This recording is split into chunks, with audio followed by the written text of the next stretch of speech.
Well, I think we can hop in here. We've said our howdies. We've done our troubleshooting. There is one little thing that is not necessarily for this. However, Professor Cypherius, at some point, I will need a token for you. Since Yes. right now we've discovered you've gone from a series of Use the question dictionary, marks, Drew. and we've learned that your name is Cypherius, and we've learned that unless you're going for the long con here, that you're at least a male human being. Yes, Um, I am a male human being. though you have revealed some of your deets to us, but I do not have a token for you, at least not yet. But I hope by next session we'll be able to Yeah. do so. Yeah, no, we'll have one by And, next session, most definitely. and so clearly, if I don't have a token for you, that means that no combat can happen, right? Like absolutely no combat, nothing mortal or. That's on you, Matty. I mean, you say that, and then meanwhile, I you. don't know, one of you's like, "Oh, the volcano in the south is active. Let's go explore it." No, let's Sure, not. go ahead. You can make your way down there. What do? I jump into it. Okay. That sounds terrible, and don't do that. I mean, if you have fire immunity, it's not like it can hurt you. None of you didn't not say you were going to do it, so I have to be prepared for anything. Yeah, that is. If you want to go that is volcano actually- diving, I mean that's That's genuinely a fair point there. I can guarantee you, Matty, I will not be jumping into lava. all right. Magma. Liquid hot Would you have fire Magma. resistance? Oh, all right. Well, so we have the party here, and we are going to. There's a little bit of a little bit of jumping off, as we have. There was a request for some particular roleplay that is above and beyond the side RP that some of you out there may have read on our Discord. This is generic hotel room where we had if you all recall, if you were here last time, if not, hey, we'll get you caught up. In the aftermath of Celine's funeral, Mordecai got out of there, and just ran out there like a blue bolt and just went to the room. Casimir not that far behind. There was some interaction that happened inside RP, and in particular, before we, I'm not going to say we're splitting the party. It sounds like some of you might at least fall off in chunks, or at least have some harmonization to address chat above. But I believe Bright needed to have a couple words with Mordecai before Mordecai leaves, because Mordecai has a particular agenda, and it seemed that Bright had something on her mind as well. And so, well, let's use this opportunity to. I don't want to say our farewells or whatever, but if you have something on your mind to speak before obligations or other things are going to have us go hither and thither, this is your opportunity to do so. So now I will shut up and I will let our blue and our pink member of Chroma Company here speak. Yeah, so Mordecai, he just sent me a message and he said, come help me. So I was gonna run up to the room and see what he needs, because I know it's important for him. Okay? You called and it sounded really urgent, and I know you wanted me to help you with your memory of Celine, and there's some things I can do and some things that I can't. So tell me what you want, and I'll tell you if I can help you. I just want the pain to stop. Oh, I don't know if I can do just that, just by itself. I can help you with your memory of how she died, and I can give you maybe some new memories of how she lived, but I can't just change your emotions and make it so it doesn't hurt. I can't do that.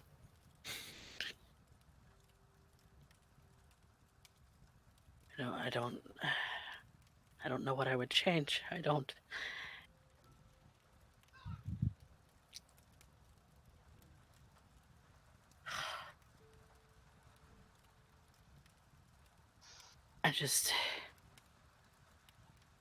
It's just the same as when Corinna died.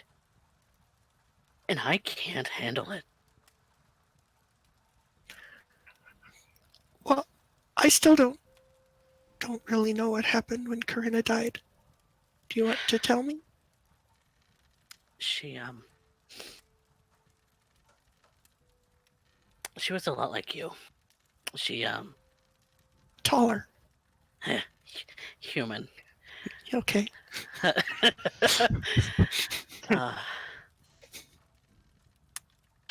She was lively and energetic and always curious. Always wanted to know more about magic. She wanted to become a wizard, I guess. Oh, yeah. Okay, so I can kind of relate to those things. Just a little. Then she fell ill. And nothing helped. And it was sad. It was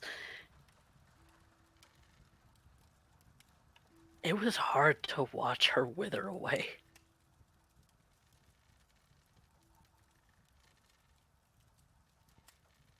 And Celine just, whatever that energy was, it looked like it sapped everything from her. And it was like it happened in an instant. And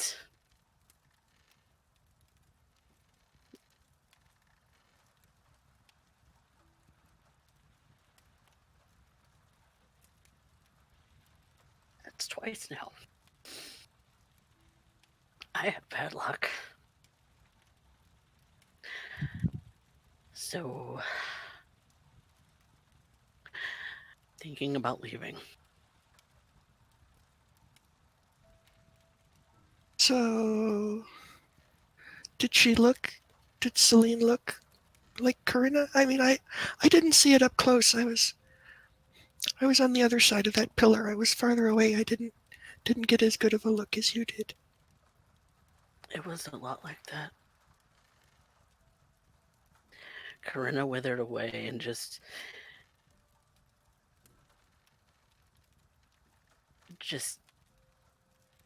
it was horrible. God. And I ran as soon as she died. As soon as she was gone, I just ran away. And run away from Celine. That's one difference. Yeah. I didn't run away this time. But I'm thinking about it now, and I am very tempted, and I just want to get out of here. Yeah, I don't really want to stay in the city either. But where would you go? Anywhere.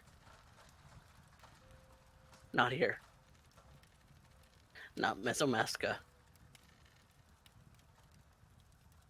I was gonna leave Mesomaska when you guys found me. When I ran into you.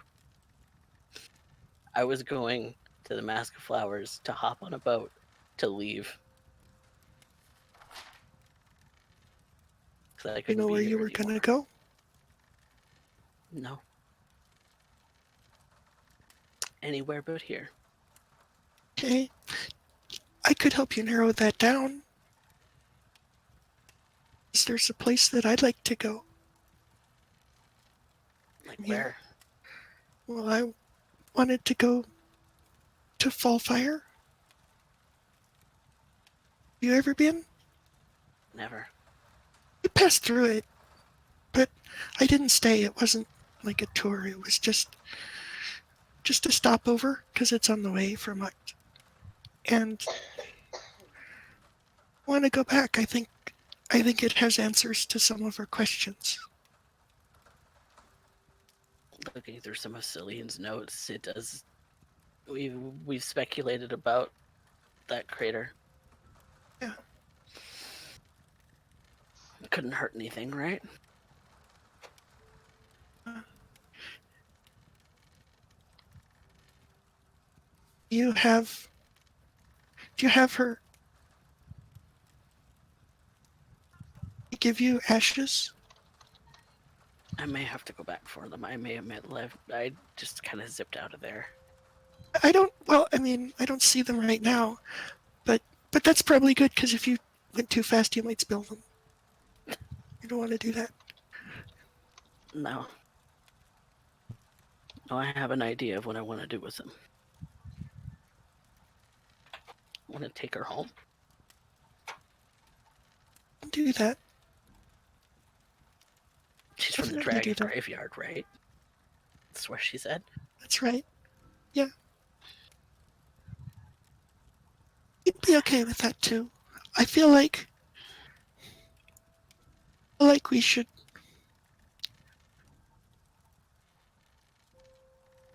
You know, when we buried Mr. Halver, we didn't keep any bones, but he's been buried now for a few months, and I think we should stop by there and pick up a couple of little dragon bones and take them with us as well.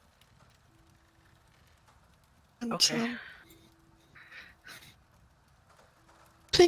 I mean, I can still, if you want me to put the whammy on you, I can still try.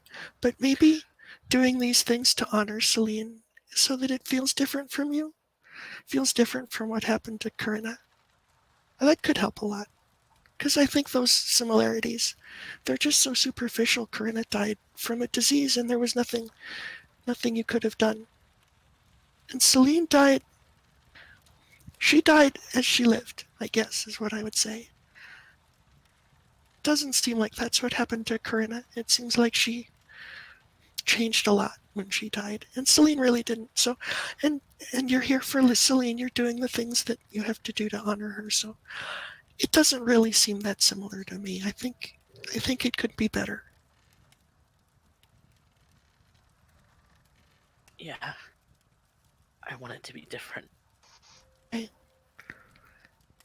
I don't want to make the same mistakes. Okay. Thing that Celine once did. Okay. I remember this morning, just before you woke up, you were probably, well, I guess you didn't wake up, but you were probably just sitting in your chair, just kind of looking at the wall, and you had this vision. Whoops, not that vision. This vision. And you're on a ship.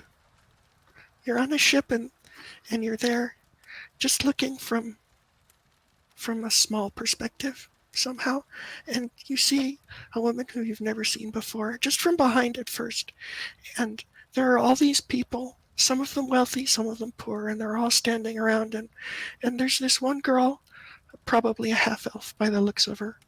She's lying on a table, and you can see that she's going into labor, and from behind you just see Celine, but you don't know it's her, but you will.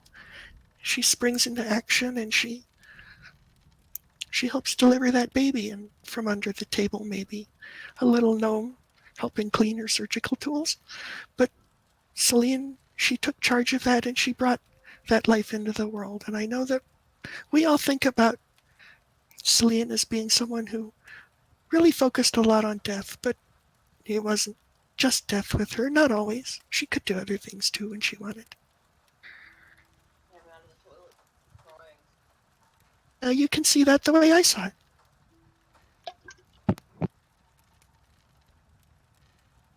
You.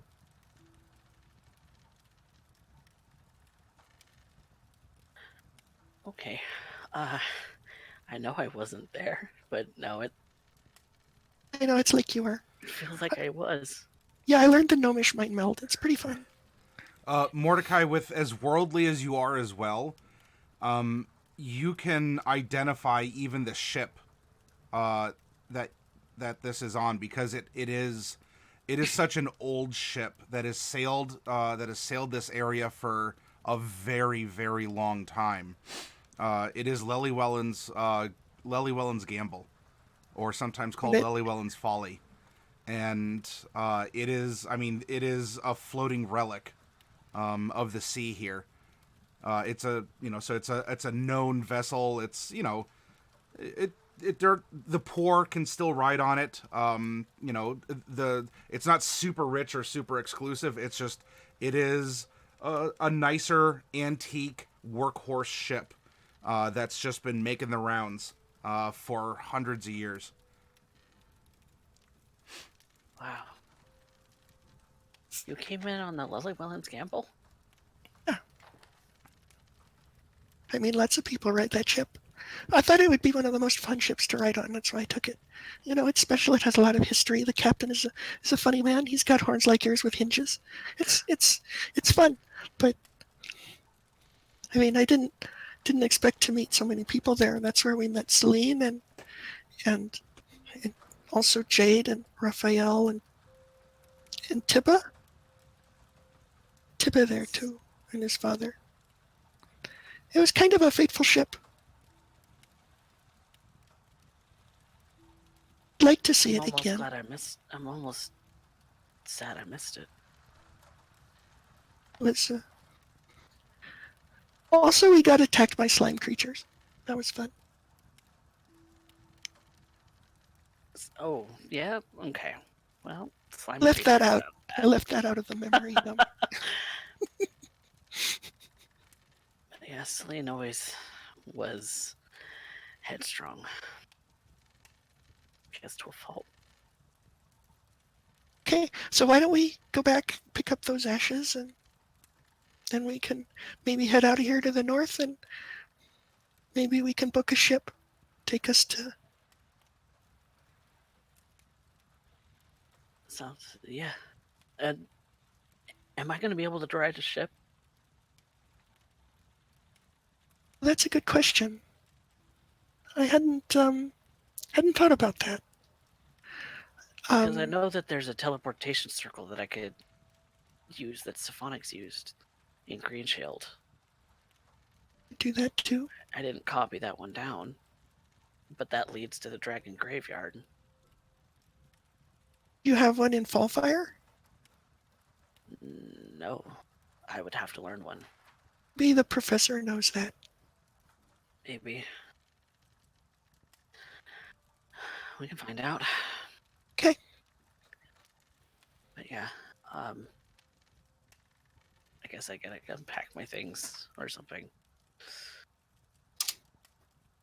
Okay.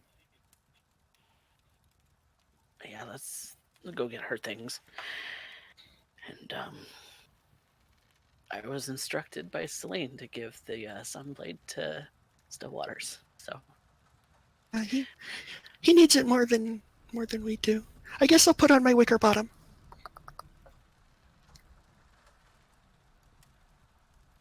And so we walk towards the ossuary again. All right. Well, we've had the contact has been made between Mordecai and Bright. There's a tentative itinerary.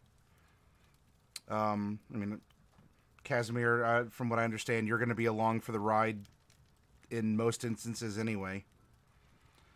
Mm-hmm.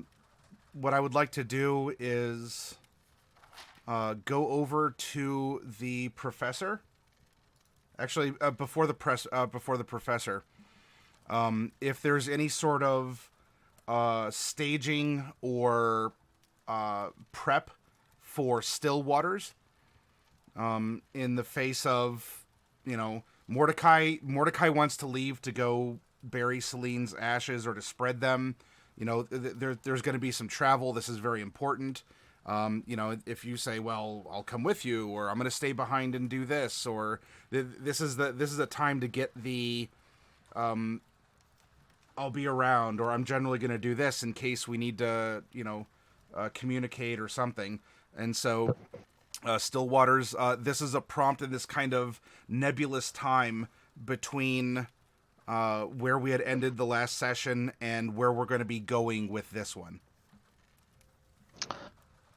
Stillwaters would be taking the time to make sure Mr. Silverleaf at least understands that they'll be at their side if they request it. I don't know Mr. Silverleaf well enough to end up knowing if he actually ends up having a need for people or if being alone is the best thing. I have seen several soldiers take it in multiple directions. Some would take hold of a weapons rack and wrap it around a tree about a dozen times. Others will sit in silent brooding. Others will spend hours sharpening a sword. Others will end up spending time crying or writing letters. Alas, I don't understand Mr. Silverleaf that well. Fought at his side, I know what sort of man he is in that capacity. But on a personal level, to be fully honest, he has spent more time as a prisoner with me than as a friend. So I wouldn't want to presume. The offer is there if Mr. Silverleaf would take it. He just, upon gathering the things that Celine had, would take what looks just like a golden hilt with a ruby encrusted in the handle. No blade on it, but he hands it to you.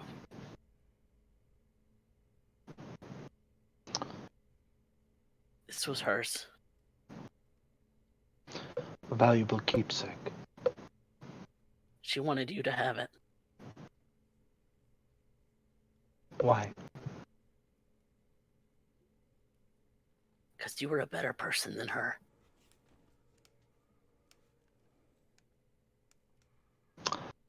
I wouldn't know that far. That's what she said, anyway. Do you believe it? I want to know. I want to know what kind of man you are. The kind of strength that you wield. Strength of character, strength of body.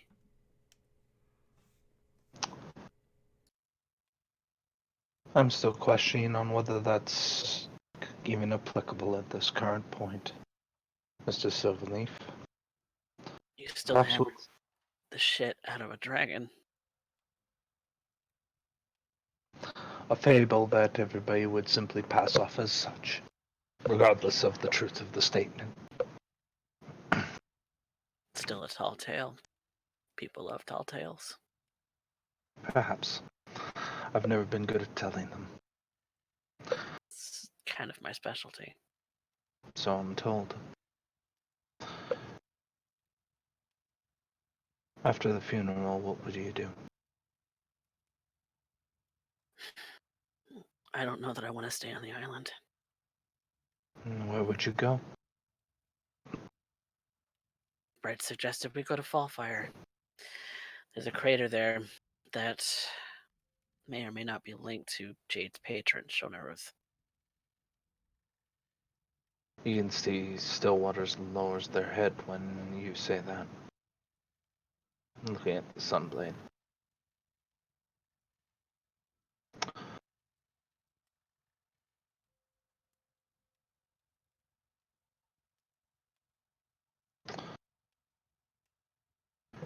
I'm not sure if I'm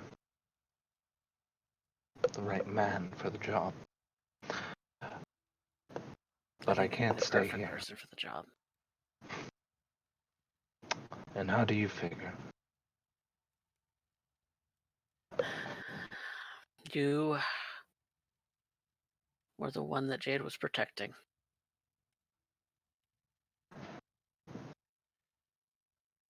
she would mention you occasionally. She looked up to you. She knew that she had to keep you out of danger. Funny thing about that, isn't it? And with her gone, and Jade or Celine? Jade, Are you sure? Stillwaters has a slight smirk.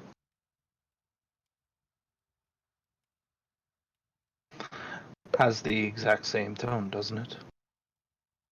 Sacrificing everything she was to try and protect me, and yet here I am. And here you are. I've lost a sister. You've lost a love. And all we have left are tokens and mirrors.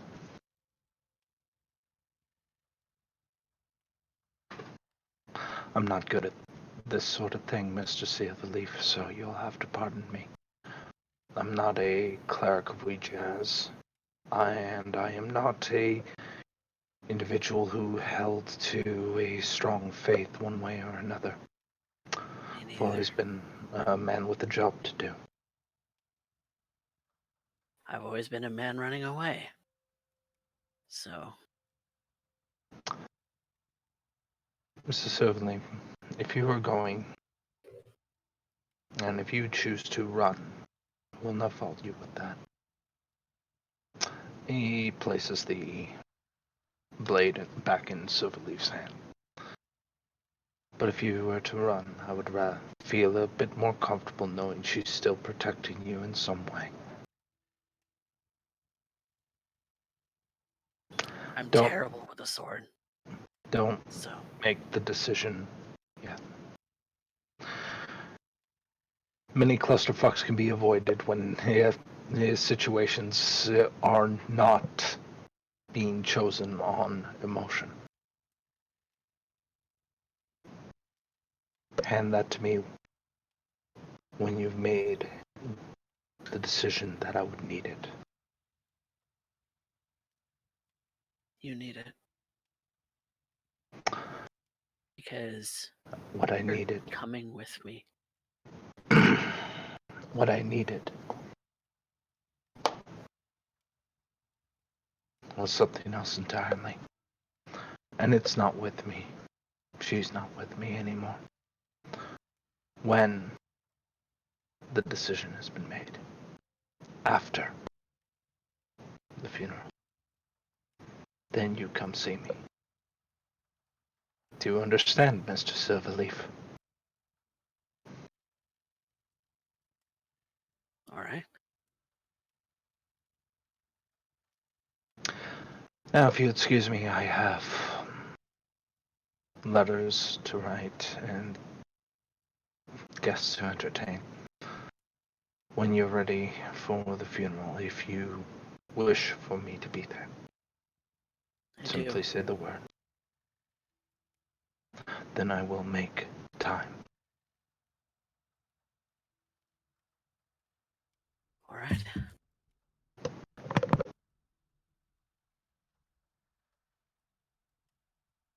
So I guess I'm hanging on to the sunblade until after I bury Celine's ashes.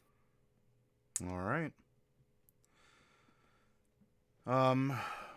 Well, you have a job to do, but before we get to the Chroma Company, such as the remainders are, there is the issue of the professor, who is a curious and knowledgeable sort, and if any of you would like to petition Professor Cypherius to go along with you. He might be able to aid you in tasks of knowledge, especially mechanically speaking, using the sage background. And you know, our backgrounds might come in handy here for our downtime activities.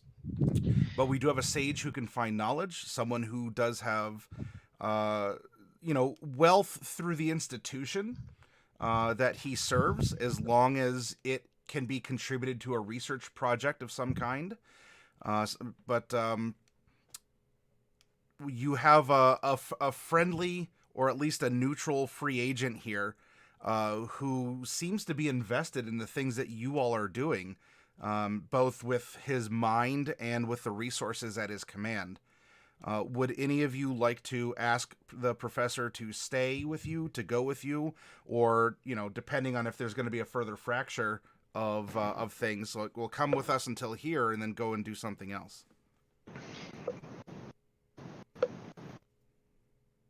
Where? I believe Stillwaters would extend an invitation.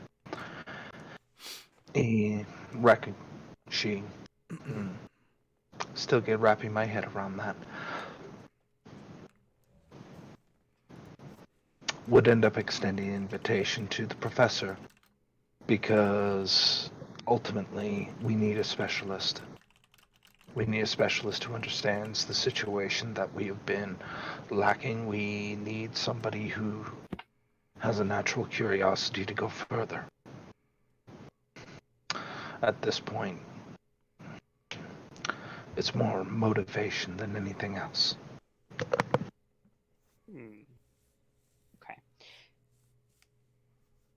The professor would be more than happy to accept that invitation, but something else appeared to be a little bit of a curiosity. As whilst the professor was heading back to his room after the funeral, he would have passed by Bright and Mordecai talking. He wouldn't have thought anything of it, minus the fact that there was a mention of the crater in Fullfire Plains. And he stops. Mid-stride, if the door was open, you would literally see him stop in the doorway.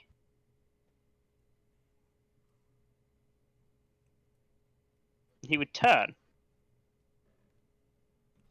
Question: would the door be, for this little conversation, would the door have been opened or closed? Probably closed for this. Probably closed.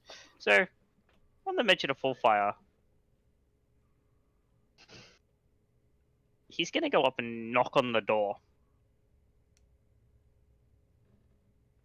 Yes. It's like, pardon the intrusion, but I couldn't help but overhear one of you mention the crater in Fullfire Plains. And so I go to the door and I open it. And you would see the professor standing there, all prim and proper as the professor is. It's rude to eavesdrop. It's like, I could not help it. I was simply on my way to my room and I overheard you. I was talking fairly quietly. You're also That was my fault. You're also in the I was very talking top pretty floor loud. penthouse. It's like, No Casimir one is There- also there- just there standing may- outside the door staring. there may have been another reason why he was going to come up here in the first place, because he was. So him going back to his room, it's not exactly the entire. It was a circuitous route for your evening constitution. Yes, it was a circuitous route. Uh-huh. But I thought, given the mention, that I would offer my expertise on the subject. You've I been have there. written. That is where I'm from. That is my land. Fallfire. Yes. You wouldn't happen to know how to get there quickly, would you? I do have in my possession some ways to get there relatively quickly. Those ways include the sigil sequence for a teleportation circle. And where that would lead exactly? Yes, I would say so. Okay. I do have or out of character, I'm pretty sure he would have teleportation sigil sequence for a if the university in Fullfire Plains had his institution in Fullfire had a magical teleportation circle, he'd have the sigil sequence for it. Pardon me. Yes, there is, because the crater and even beyond it, more and more is experiencing more violent magical surges, wild magic surges. It's not impossible, but you may not arrive where you wanted or how you wanted, or things can happen in that journey. Yes, I do know a teleportation circle sequence for the university in Fullfire Plains. However, with the crater's influence, its wild magic expanding, it may not be the best idea. I'm sure if you've had any experience with wild magic in the past, that it can tend to be Quite how volatile. you say, yes, quite volatile. But I thought I would be able to offer my expertise in a different way. I, as I have said, have written several theses on the nature of the crater and its influence on the land around it. I mean, I'm sure that would come in handy. I mean, I'd definitely like to read those. Of course, of I course. just happen to have them handy. Yes, I do. I always keep copies of my theses handy for any outgoing academic who might want to read them. Huh, Isn't that that's interesting. usually in the You know, most size of a tome? most people don't bring their doctoral thesis with them wherever they go, just in case it comes in handy. But that's something that we know about you now, so that's good. He's the humblest person he knows. A little bit. But he would pull out a stack of. They're not like properly bound books, but they're kind of like a rudimentary binder.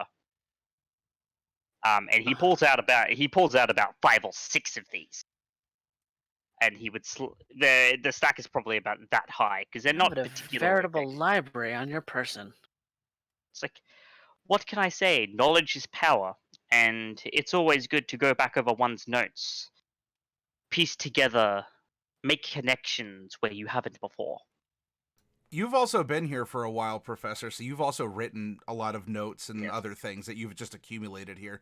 'Cause Yes, remember, I've you've effectively been living in the hotel for a while now. Yes, it's like I've also been here for about a month, so Right. he would hand these copies over because they are copies. The originals are of course in the university scriptorum, filed away in perpetuity for safekeeping. It's like but here, please take a read. But I must speak with you. Sure. I had a interesting meal with. I believe she is one of your. I believe she is one of your acquaintances. Yes. And as she left me something on a name. A name that I thought that I wouldn't see, especially in this context.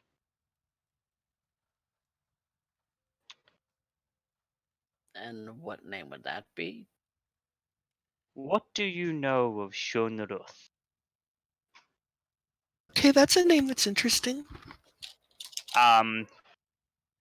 Bright from a scarce even just a simple scan through the notes, you would see that name probably pops up a couple of times in relation to the falling of the star. The star. They don't know what it is, but he's using star as a bit of an acronym because it came from the star. It must be a star. Makes sense to me. One time I was in the forest and a bird pooped on me. I didn't know it was a star. It's like it came from much further than the realm of birds. At least And as far as history is shown. I But that is not a name I was expecting to hear here of all places. It's not a very well known name. no, it's not. So my question is, how do you know it? That's I think that's a conversation that all of us should have because Stillwaters doesn't know either. oh, never mind. Well, apparently, if that's the female companion of which you were referring to, she knows enough to leave the name for me at a table. Well, perhaps to draw your attention. Well, To now you find out how much you know.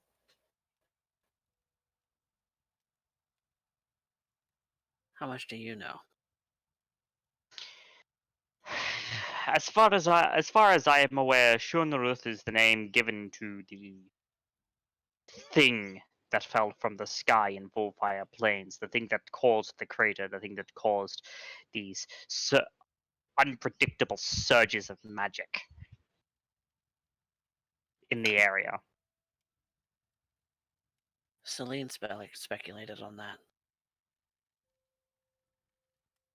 I never knew if it was one and the same. I mean, we've always thought they were connected. Connected, but the actual creature? I could not tell you. I have done many investigations around and as far into the crater as one could get without being exceptionally dangerous.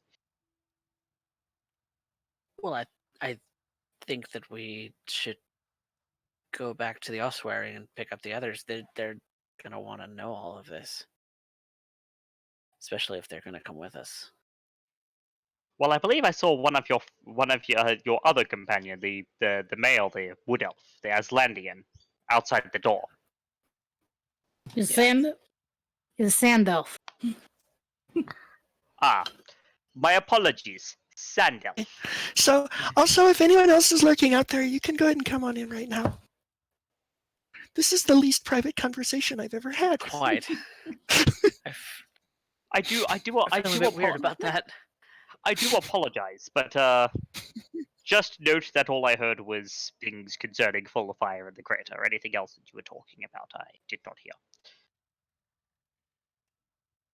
Hey, Right. if you say so. I did hear most. Convenient. It must be it must be these professorly ears of mine attuned to particular words that To come all the way up to the penthouse. Right. well, if I am to be frank with you, I figured that you might need some sagely advice of a different kind. What kind of advice could you offer me?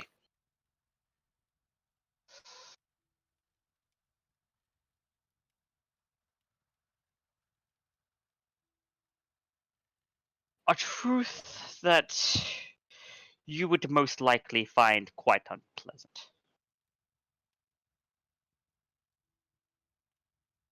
I don't know that I want to hear it then. Well, it seems that with your particular resolve at this point, I do not need to say it. You can tell it to me if you want. And he'll come over and say to Bright that Wickerbottom. basically what he was going to Wickerbottom. tell. Oh, Wickerbottom, sorry. He's going to go over to Wickerbottom and to tell. It's still her, yes. Yeah, it's still her. Yeah, still her. Okay, tell her that I don't like to disguise my voice. It's harder. fair enough. He was going to tell Mordecai that it is a sad thing that happens, but unfortunately life goes on, and so does the show. And all you must do is mourn for a bit and then move on. Never forget, Move on does not mean forget. But you must get on with it. Because life will not wait. Are you saying this out loud where he can hear you? No, he's murmuring this quietly to Wickerbottom. Okay. Yeah, it's not as unpleasant as he let on. It's actually kind of trite. Trite? Yeah, he said life goes on. So, I mean, we knew that, right? Yeah.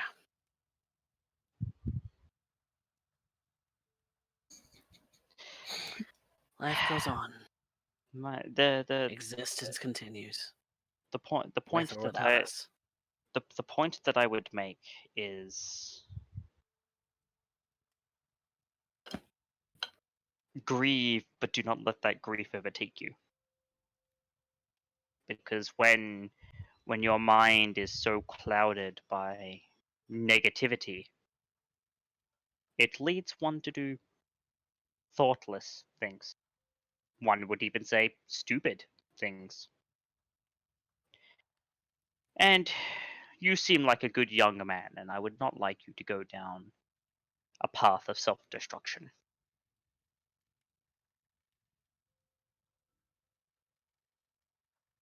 And you see that he seems a little bit perturbed, like you had been reading his mind. And he's uncomfortable about it. The really funny thing is that it's a coincidence. Cypher has absolutely no idea. He's just speaking what he thinks is some sagely advice. Or is it? Or is it? Well, It's like, but with that glum topic out of the way, I think we should move on to something different. With all of this knowledge that all of these things that have come to light in the last 5 to 10 minutes, this is a chance for opportunity. There is so much that we could learn from each other, and Let's in turn grab- maybe learn about the world around us. Yes. Let's grab Stillwaters, though. Just so that we can all begin together when we converse.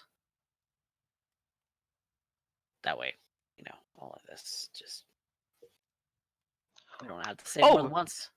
Oh, quite so, Yeah. quite so. I'm going to stay Shall- behind and pack. You guys can go talk to Stillwaters. I still a little uneasy with Stillwaters. Why is that? Well, we didn't get off on the right foot. And I see. it's kind of hard because I was pretty close to Jade when she was alive. And there was a time when Jade did the same thing, where she put on the appearance of someone else that I cared about. And it was really kind of a wedge with us. We didn't really get along very well for a week or two while she did that. It was a whole big thing. And now Stillwaters has kind of done the same thing. And I know he didn't mean it, and it wasn't something that he did or chose or wanted, but it just makes me feel really super weird. That is understandable. Very What weird. did happen to your? I'm guessing there was some kind of change with your companion. Yeah, he used to be a man. No. Oh, No, I he's not. see. Oh, I see. Yeah. Was this a alter self mishap or a polymorph mishap, perhaps? It was definitely a mishap. Definitely a mishap. Have you tried dispelling it? Actually, none of us knows how to do that. But I don't Celine think knew it how to would do work. that. Yes, we kind of counted on Celine for that. But no, I I don't think that would work, because this is it's not a spell. It's not something that I can see with detect magic or identify. It's just Oh is. my! This must have been a true Just who he polymorph is now. mishap then. A wild magic professor could always be, Yes, it must have been a true polymorph mishap or some kind of wild magic event, perhaps. no, oh my! that's This is that's the best explanation you've thought up yet. I That's see. probably more likely, actually. This is this is a topic for research. But Don't. No, you are not going to treat Stillwaters like a research subject. oh no. Just ask a couple of questions. That's all. That's Nothing on them to invasive. answer, so. Of course. But that would beg a question. I'm guessing this mishap happened fairly recently? Yeah, Quite. it was just a few days ago. Well, if that's the case, then has anyone taught your companion how, the feminine biology works at all? I've been You meaning know, to talk that's to a him. very intrusive question, and I really don't Yeah. think I like that line of questioning. Well, Because- no, I'm just saying that that's important that, they learn, considering Of they're stuck course. like that now. Of course.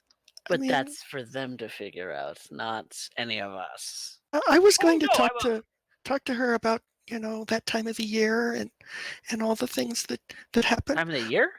Time of Yeah, the- that time of the once a year? year where you have your. It happens more than once for humans. Yes, that is about a once per month happening for humans. It's per month. Oh my God, that has to be so awful. What a world. Okay. Yes, Well, for us, it's just once a year, and I think I'd like to keep it that way. Don't ever become human. yes, Or I will- tiefling, for that matter. maybe, if that is the case, maybe as a professor who has, done Anatomy 101, maybe I should speak to her about this in a objective teaching fashion, as an Anatomy 101 teacher would, using diagrams. You can ask. Whether or not they take you up on it, that's on them. Not. Mm-mm. Well, of course, if they say no, then that is what it is. I am not here to force anything on anyone. Everyone thinks the professor's being creepy, and he's just no, I'm just here to teach. I'm just here to teach. That's how creepy works, though. It's never meant with ill intent. It's just as just you happens. try and clarify, it gets worse and worse. out of curiosity, because I haven't I don't know it offhand. What is the professor's wisdom score? He's actually wisdom 10. Yeah, that sounds about right. Okay. Yeah. He doesn't have a very high wisdom. He's more intelligence and charisma. So, despite the fact that he can say things that are not particularly intuitive at times, he's likable enough. He's likable and has enough force of personality that people can get over it relatively quickly. Right. He's a lovable loon. Well, I'm gonna go get Stelline's effects. Yeah, I'm gonna start packing. Yes. Been a nice talk. Yes, I will come with you because I'm guessing we may find Stillwaters on the way. All right, so we're all going back to the ossuary. Except for I was gonna Miss stay behind. Yeah. Oh, Miss Wickerbottom here, who was going to pack belongings. Speaking of, I should probably go and pack my belongings as well. If we are to be journeying off, then I should at the very least come with you. My expertise will if you go to investigate the crater, my expertise will be invaluable. all right. Then with some communication and initial decision making, eventually finding Stillwaters and proposing to bring out the Biology 101 books and such. These are this is an interaction that we can certainly that is going to happen. You're going to find Stillwaters, especially considering that really you all are staying in the room because of Stillwaters. And so really, you honestly don't even need to go anywhere, because this is this was a gift, a place to stay until Miss Quum does return from apparently a week long journey or business deal or sabbatical or something. So information in this case is going to be shared, but what I would like to do, we can still go and do some some RP back and forth. What I would like, though, is the decision. Then it seems like Stillwaters is staying behind, at least on Mesomasca, and the others are going to get together and then kind of journey around Mesotopia more broadly. Stillwaters would be welcome to go with. Yeah. And remember, Maybe right, the travel right now, might do y'all some are good. here. Do some soul searching. I imagine. Mordecai would want to kind of figure out if he can actually travel on a boat. If not, then he's definitely going to want teleportation circles and pick up equipment for that, because that's going to cost him a lot to travel that way.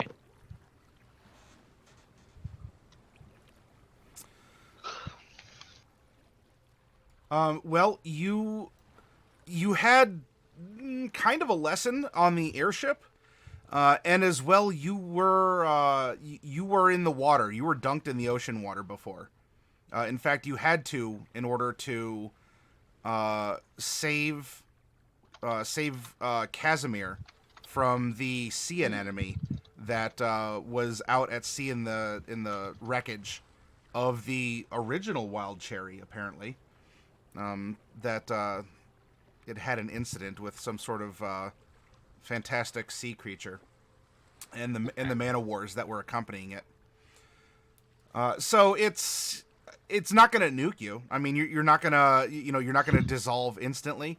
I don't know. It might be a little uncomfortable, depending, but you've not really had a lot of experience with sea travel in your current condition.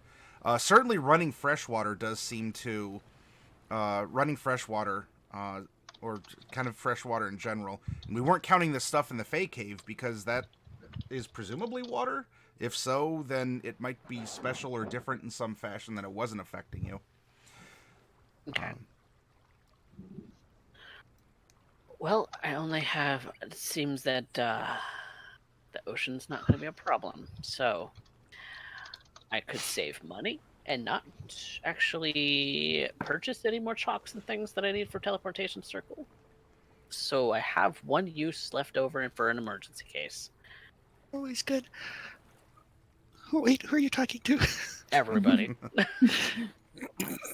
Just everybody. Okay. Always good to have that in the back pocket.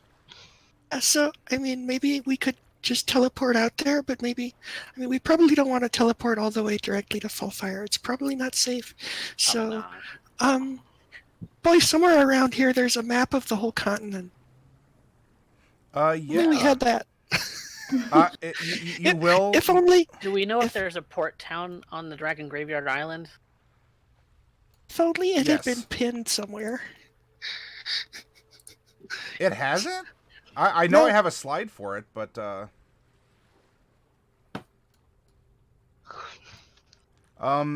well, on this one, especially with the information that the professor was sharing, recall as well, for any purposes of travel or magic use, that the area to the north that contains those special flowers that were creating the wild magic zone, this summer has really expanded.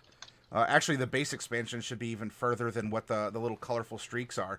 And then, almost like it's following something, there's just sort of like streaks of flowers that are waving out, that are growing out in miles-long swaths out of the main area that these flowers were originally just kind of concentrated in this area, and then especially in Flowerfield itself. Now, for a region map, which is apparently conveniently excluded from the players, because what DM wants them to have knowledge of the world in which they adventure? That's dumb. Any DM can do that. This is hard mode. We have... Oh, apparently we have... Sometimes I wonder about this game being in hard mode. We have... The group is currently here on Mesomasca. This is Mesotopia as a whole. Kandor, Aslandia, Fallfire, Uct, and Lacuna. And the volcano and the dragon graveyard, remember, are technically extensions of Lacuna, although Mesomasca does like getting into a beak fight over it. The crater, and for anyone out there who is new here, if you're not familiar with our setting, this is the crater that was talked about over here in Fallfire. And there are some other things that, if you did read the side roleplay, tagging the different areas, there are events taking place really everywhere here, including an invasion from the northeast by this... it's an invading empire called the Shadowhar, who've come around the side of Kandor and are now starting to use Mesomasca apparently as a staging point, particularly in the city of Oldport, which is south of where the players currently are. Up here for you all. I'm sorry I didn't drag you to the other Mesomasca, but we'll go back here. So here's a map of the region. So, do we know if there's a port town in the Dragon Graveyard? Or Yes, there is. A town would probably be proper because the Dragon Graveyard itself isn't really... It's more like a big national park. And so there's a little research station. There's people who make a living fishing and welcoming boats and are there as sort of like park rangers and preservationists and others who have come out here to, I guess, enjoy nature and either decided to stay and be hermits, or they're actually here by extension of some kind of a research facility. But there is a port area. I guess it'd be kind of like saying, we're even talking it's a dragon graveyard. It's like saying that in Jurassic Park, that island had a port town. I mean, it certainly had a lot of employees, people who lived on the island. There was a port for ships to come and go, but it's not like a big city. It doesn't have a lot of fancy stuff. It's there to help welcome, guests and commerce, and to be sort of like a home base, a controlled area in case of weather or the electric fences going down. Okay. So Mordecai would bring up the fact that he knows how to get to the Dragon Graveyard through teleportation, but the circle he needs is in Greenshield. Yes. And that's the one that he can copy from there. You don't have the sequence for it? When we came back from the Dragon Graveyard, it was Mr. Halver who brought us, and he only gave me the circle for Mask of Horns and Mask of Faces. Oh, so you don't actually... So I then don't what's in have that Greenshield? circle. Yeah. I need to go and study it for a minute before I can actually use it. How are you gonna study it if you haven't? I'm so confused. I need to I copy What are it you down. like? Sure, but where's it written? It's in It's in Greenshield. Greenshield. The circle that Sophonic's used on us. Yeah, Yeah, but that I goes to believe it's a Greenshield. permanent circle. That No, I believe is it's- I at believe it's a- Greenshield to the Dragon Graveyard. Yeah, I believe it's a permanently linked circle. Set of circles.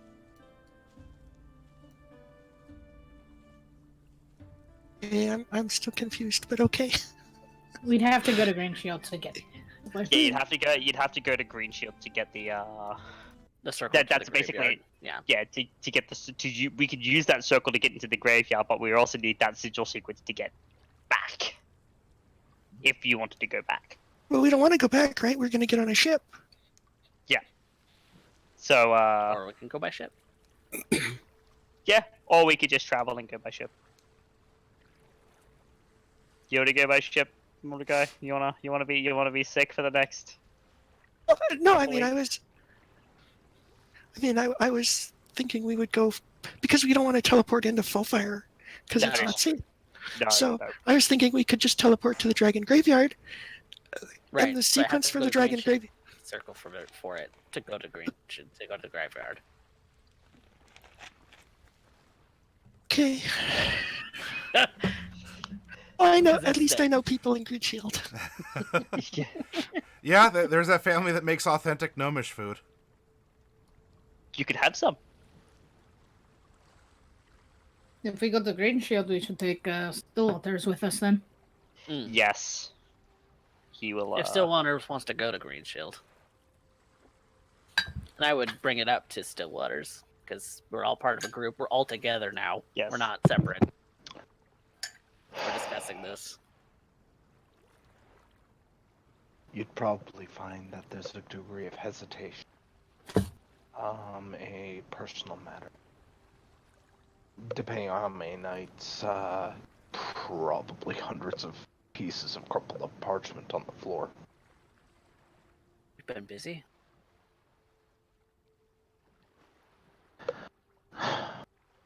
I tried to be. I am currently trying to figure out what to end up telling mother and father. Yeah. I know the feeling. Oh, this would be the... You would know the feeling. I've thought many times about writing my parents, and I just haven't done it. 10 years, and I never did it. Well, I was supposed to end up sending them a message the moment that I heard anything from Jade. Mm. And now you wear her face.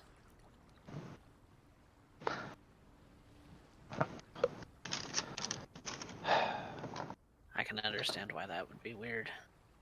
Well, everybody calls me Stillwaters now, just to end up getting around the issue.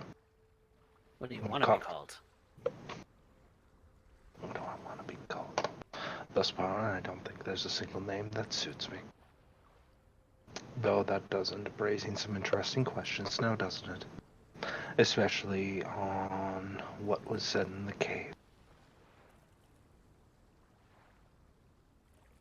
What was said in the cave? Do you remember... Do you remember what that dragon, the Fae, said to me? Something about Sun Earth. That's what it called me, yes.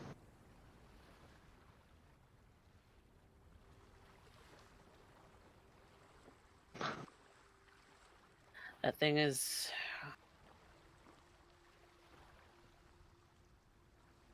It was Jade's patron. The one that gave her her power. The one she was protecting you from. Mm-hmm. And now, how do I even begin to explain that? Do I exactly look like a fallen star, Mordecai? Because I can end up telling you exactly where each stepping stone I scraped my knees on growing up in Greenshield, or what tree Jade fell out of breaking her arm. I can tell you her favorite windowsills to steal pies from. Do I really seem like a person with a missing history? No. No. So, welcome to my confusion. And I don't do half-assed reports, now do I?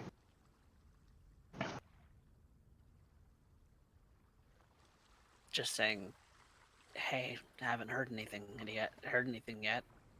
Which would be a lie. Not really. This is a Still haven't found her. rather curious turn of events. Do I want to go home? Yes, certainly. but my authority wouldn't be recognized because only a few would recognize the face, and that would certainly not be somebody in the garrison.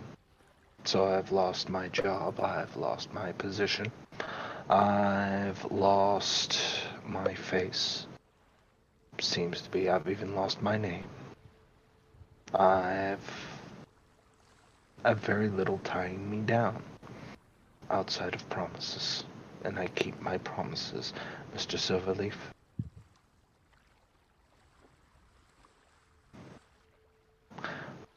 So, right now I have been trying to figure out what to send to them. What do I say to them? A daughter that they thought long gone and probably have just gotten over in the past few years. The idea that they'll never see their daughter again.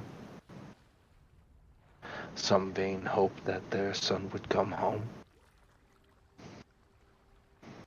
And now neither can be the case. I've delivered a lot of messages to a lot of families about dead relatives. Especially those I've worked so side by side with. It's not easy.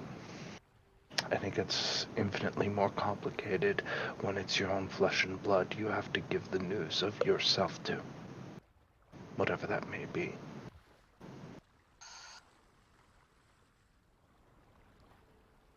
I have a question. Yes, Professor. This is aimed at all of you, but more specifically at Stillwaters.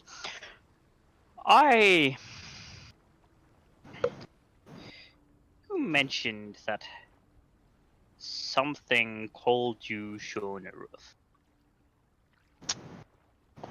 Yes.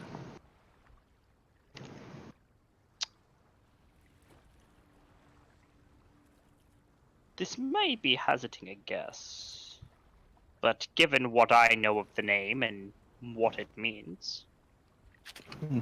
The fallen star that you mentioned earlier. Yes. My thought is that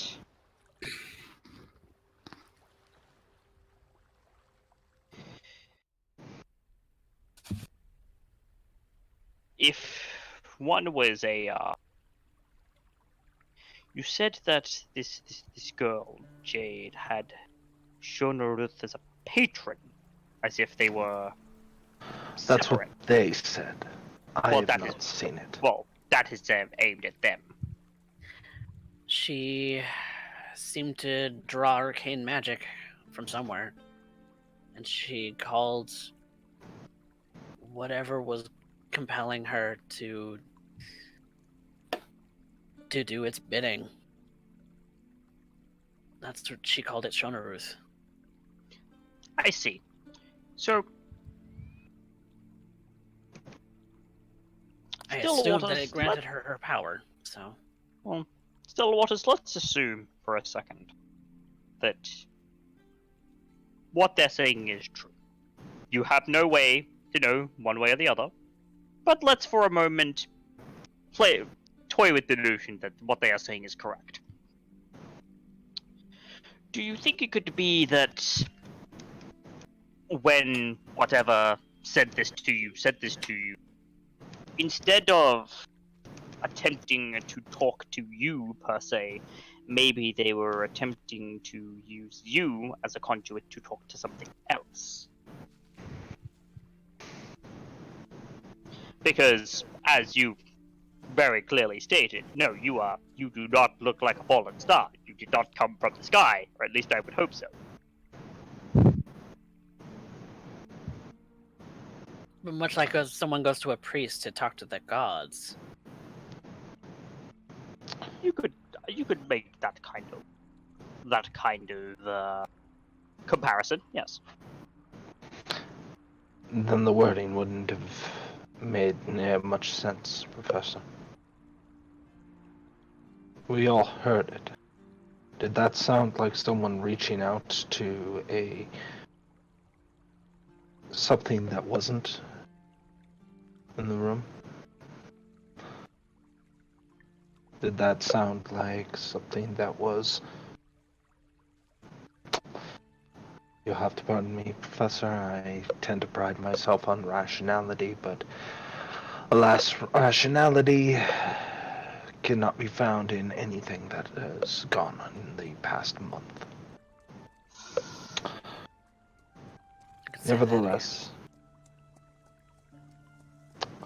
whatever ended up happening, that's what was said. And they responded to me.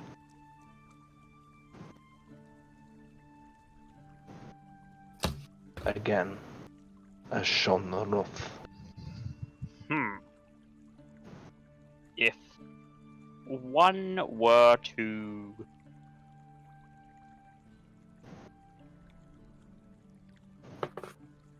If one were to be a conduit for another, or at least in one's perception, it would make sense that one would simply use the name of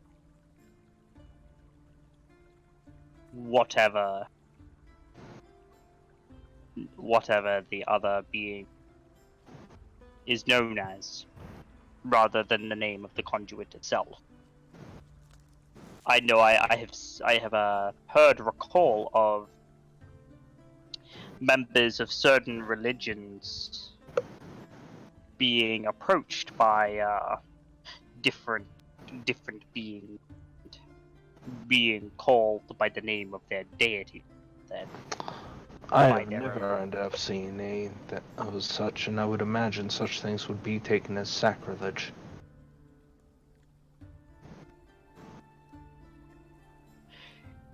In the religious context, yes, most likely. But when That we doesn't answer here or there, or doesn't get me any closer to answers, Mr. Professor. So, if you don't mind, this line of questioning is ultimately going nowhere. And no real point can be made from it. You have introduced a hypothesis stating that it was speaking as a conduit. Even if I take that as granted, it goes absolutely nowhere from that point in the discussion. Yeah, it really doesn't help us figure out more about this creature. Whatever it is. it is such that then we must investigate. Great. We must find evidence one way or the other, because that is the core of the scientific process. A hypothesis has been posed, and therefore we must prove or disprove said hypothesis. Well, I'm not really one for science. Well, I was at one point, but Well, whatever it may be, whatever the situation, it doesn't matter now.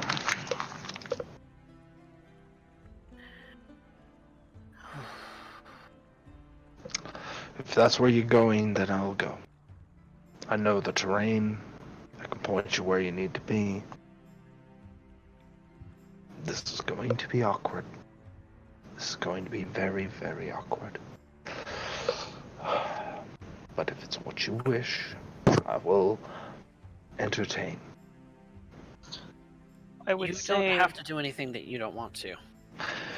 Mr. Silverleaf, my job requires me, regardless if I still hold my job or not, to do a lot of things that I'd rather not do.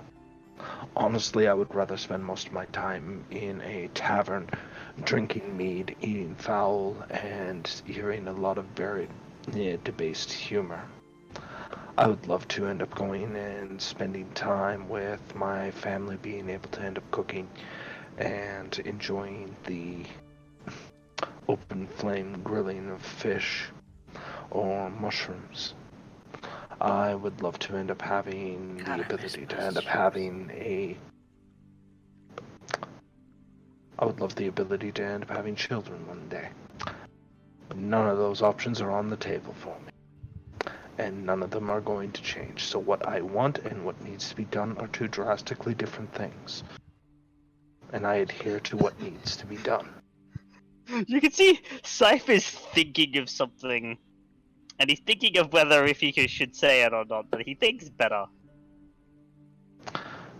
Professor, I understand the nature of the inquiry. Very much so. I assure you I have thought on that one more than once in this entire time I've existed as such. Suffice it to say, at this point, I have a lot of situations I have to end up contending with. You're not alone in it, though. Mr. Silverleaf, I This is appreciate not the alone. sentiment, but the truth of the matter is that the statement could not be any further false. So, with that said, rather than Kane's sentimental and bringing about a moment of waterworks that ultimately go nowhere, let us actually just do something about it. Now, I have particular errands to run. I have to clean up this mess of a desk because this is the most disorganized I have been in years. And then we will end up moving on. Just get to Greenshield, get this out of the way, and over and done. And hopefully nobody makes a scene. We don't plan to stay there long, so. Well, I can be thanking Palo for small favors then.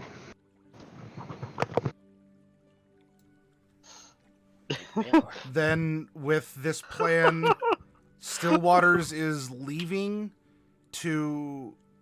If you leave and go there, not that you have to be, there the moment that Miss Quum re-arrives at the Wild Cherry, but you wouldn't get back until presumably she has returned. That would be the hope. Okay. Well, wait, the hope that you're there before, because you won't be there before traveling the Greenshield and back. No, but I would like to end up being able to catch her. And okay. I will end up writing an extensive letter to be able to end up expressing what I will be doing, not why, but where I will be going, and the expected arrival, and hopefully my state does not end up changing any further. Though, I suppose any conversations of bleeding would be ironically appropriate for her in her own condition, which she is, I would imagine, still settling in.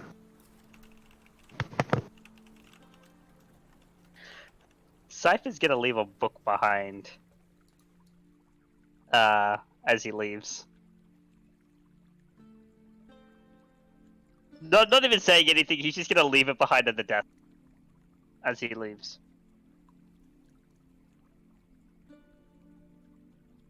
Behind for us? Behind for... No, for Stillwaters. Okay. For Stillwaters. If that's what I think it is, so that's coming in later. It's a simple bound tome, but in gold embossed text on the front, it does read Biology 101.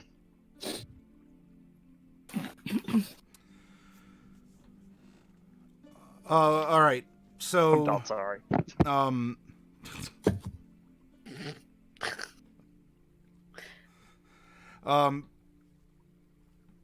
All of you are going to Greenshield.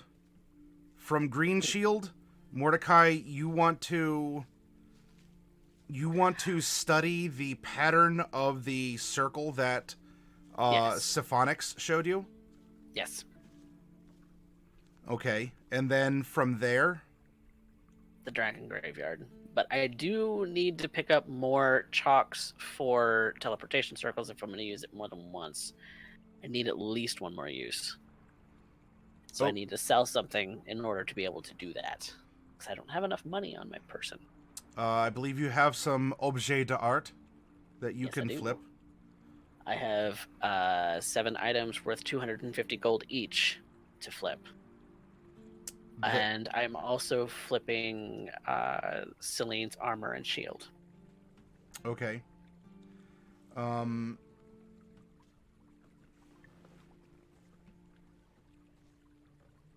Then let's see. In particular, the art. Do you have a note about the art or where it was? Because I know I've given out art as several parcels, and it could make a Yes. difference. I don't have a note for that.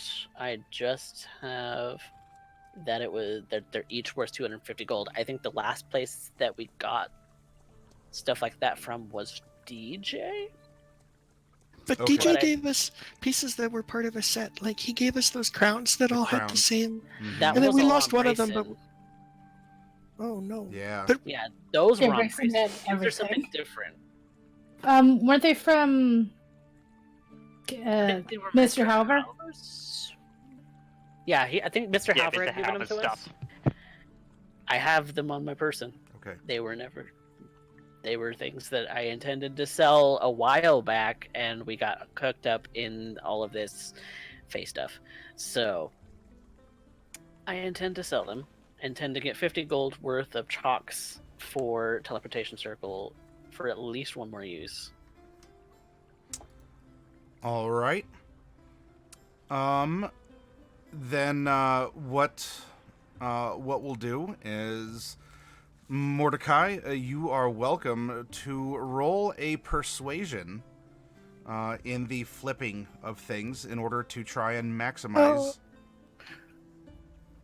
Never mind. Okay. Never mind. Roll persuasion. Yep. Okay.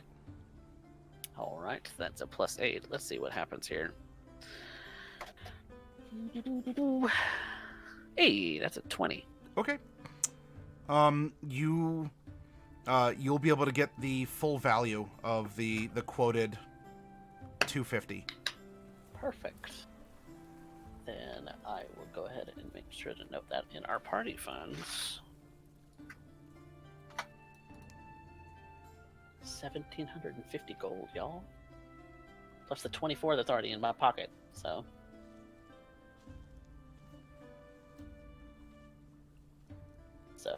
And 50 of that is being spent on getting one more dose of teleportation circle chalk.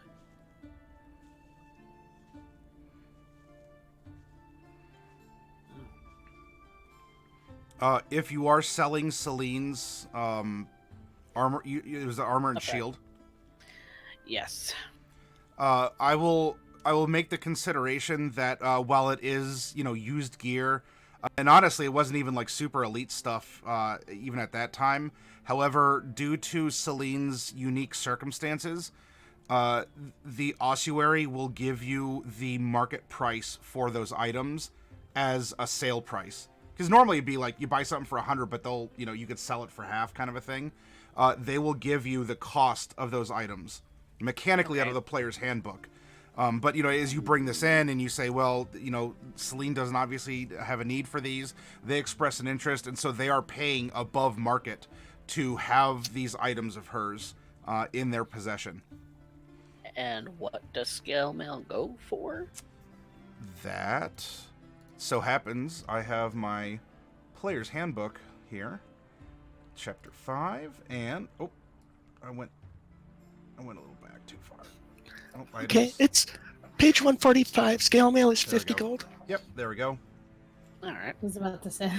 And a shield is 10. Shield is 10. All right. So cool.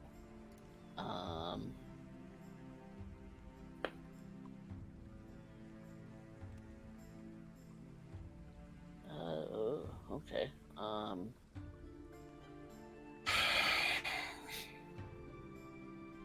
Cool. I'll go over like other things, but that's all that Mordecai needs to buy? Question mark. Unless we're going for other things. Unless we're buying other things. Or I need advice. Oh, there is one other thing. Instead of me. You're cutting there's out. a- Yeah, you were cutting out. I couldn't hear you. Sorry. There's one other thing in Celine's effects that might actually be worth something. There's a 100 GP sunburst pendant. Mordecai might just keep that. Especially if you take the particular spell which it was a component for as a magical secret. All right, then he's gonna keep that. Because it was the magical component for Dawn. Okay. He'd definitely keep her holy symbol, but no, I think we're gonna go ahead and sell the sunburst pendant unless somebody wants it. I don't think anyone else can learn Dawn. I didn't even know that was a spell. It must be in Xanathar's. It is a Xanathar spell, yes. It's probably not on the wizard list. I will very quickly open the Xanathars and I will tell you. Yeah, no. Oh, it is. I could totally learn that spell. Let me see what really? it does. Didn't know about it. Besides, it's probably emotional significance, so maybe Mordecai should hang on to it. Light of Dawn, 30-foot radius, bright light, sunlight, con save, 40-10 radiant damage. Nick calls down the calls down the dawn beam of death and destruction. Sounds very. Yeah, why don't bright. we hang on to that for now? Okay, That seems like something. I mean, it is very bright. Yes. It's bright light. That's the only kind of light I make. Okay, then I'll keep that in mind. Now, let's hang on to it for a while.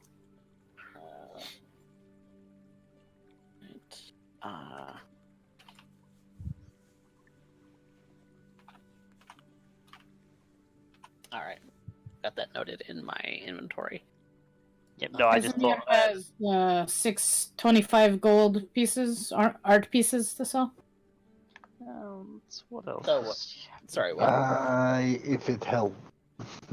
If it helps, I have 25 or 25 gold art objects as well. Okay, yeah. So, Do we You want may to as just well go just over trade. what it is that we're actually getting rid of to sell? Because I mean, I the got stuff, the trade goods that are there to sell. I would imagine. yeah. at least get the I have art pieces to sell. Yeah. So and put it all in cart and party funds, and we'll just spend it as a party. it'll probably and- go into magical item components, no doubt. You said you had 8 worth 25. yes. All right. All I right. have 6 for 20. I don't have anything like this. I know. So poor. I have so many weapons and stuff on my person. I don't know where they all came from. You got a 50 gold piece pearl in like session 1. That was 75 sessions ago. I don't want to. There's nothing wrong with having extra weapons. I'm going to say. Mordecai would love to unload everything that he doesn't need, but we can do that in some other like side session or something. Well, I also had the brooch of shielding, but I Yeah. sold that. Yeah. Yeah, So- you did. You got a good price for it too. I did. So we had No complaints. Why? so we had 14 objects totaling 25 each Mhm. in total. So that's another 350 gold that we could add to the party funds. If we want to add it to party funds, unless you guys want individual money. No, I'm fine.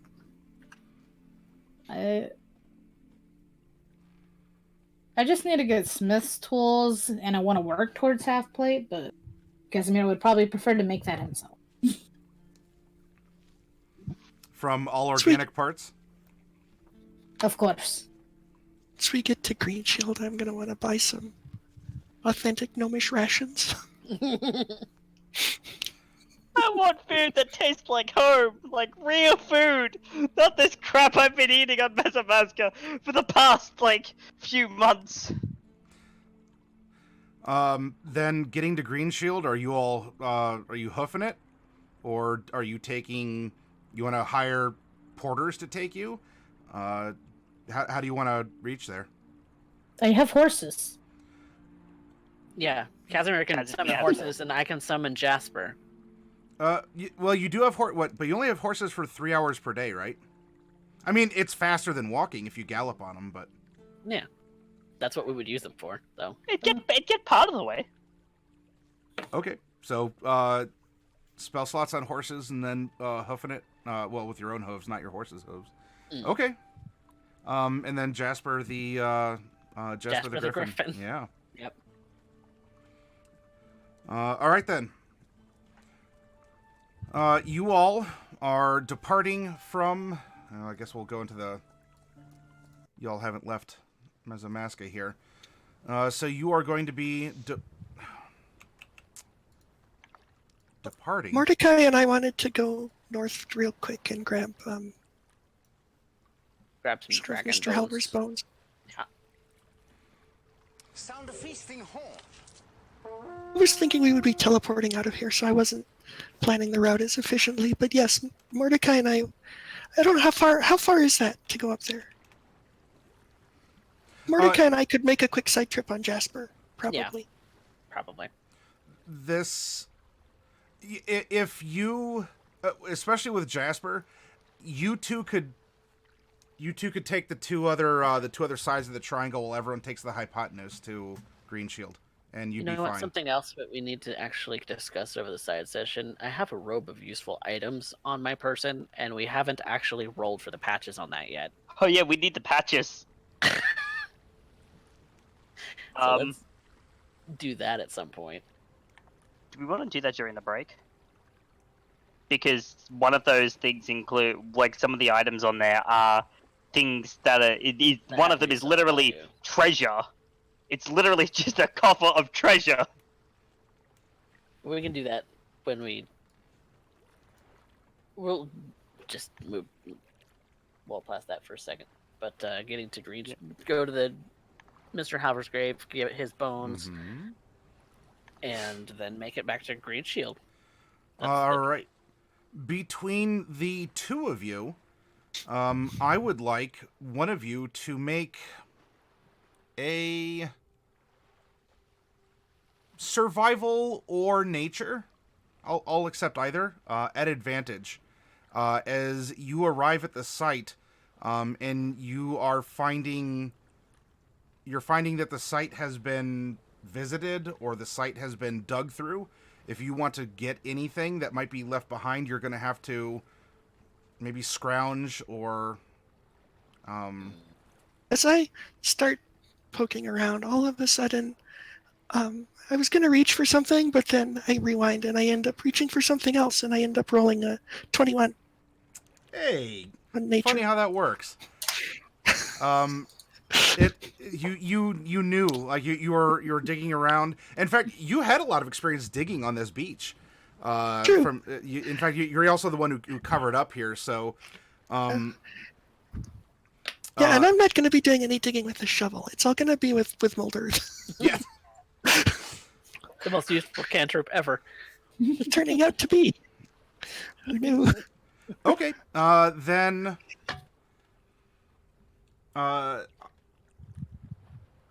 Bright and Mordecai, each of you roll a d8, please. Each. Yes, one each. No. Okay. So you find 5, kind of scuffed but silver dragon scales that are in the remainder of the sand and the pile where the dragon was. And the scales, I'm not talking like little, like they're, the size of your face scales. So you have 5 large silver dragon scales. Were we able to get any bones?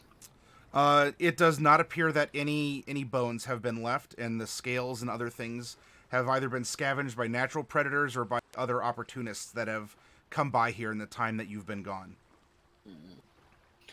Well, that's robots. Got scales out of it, though.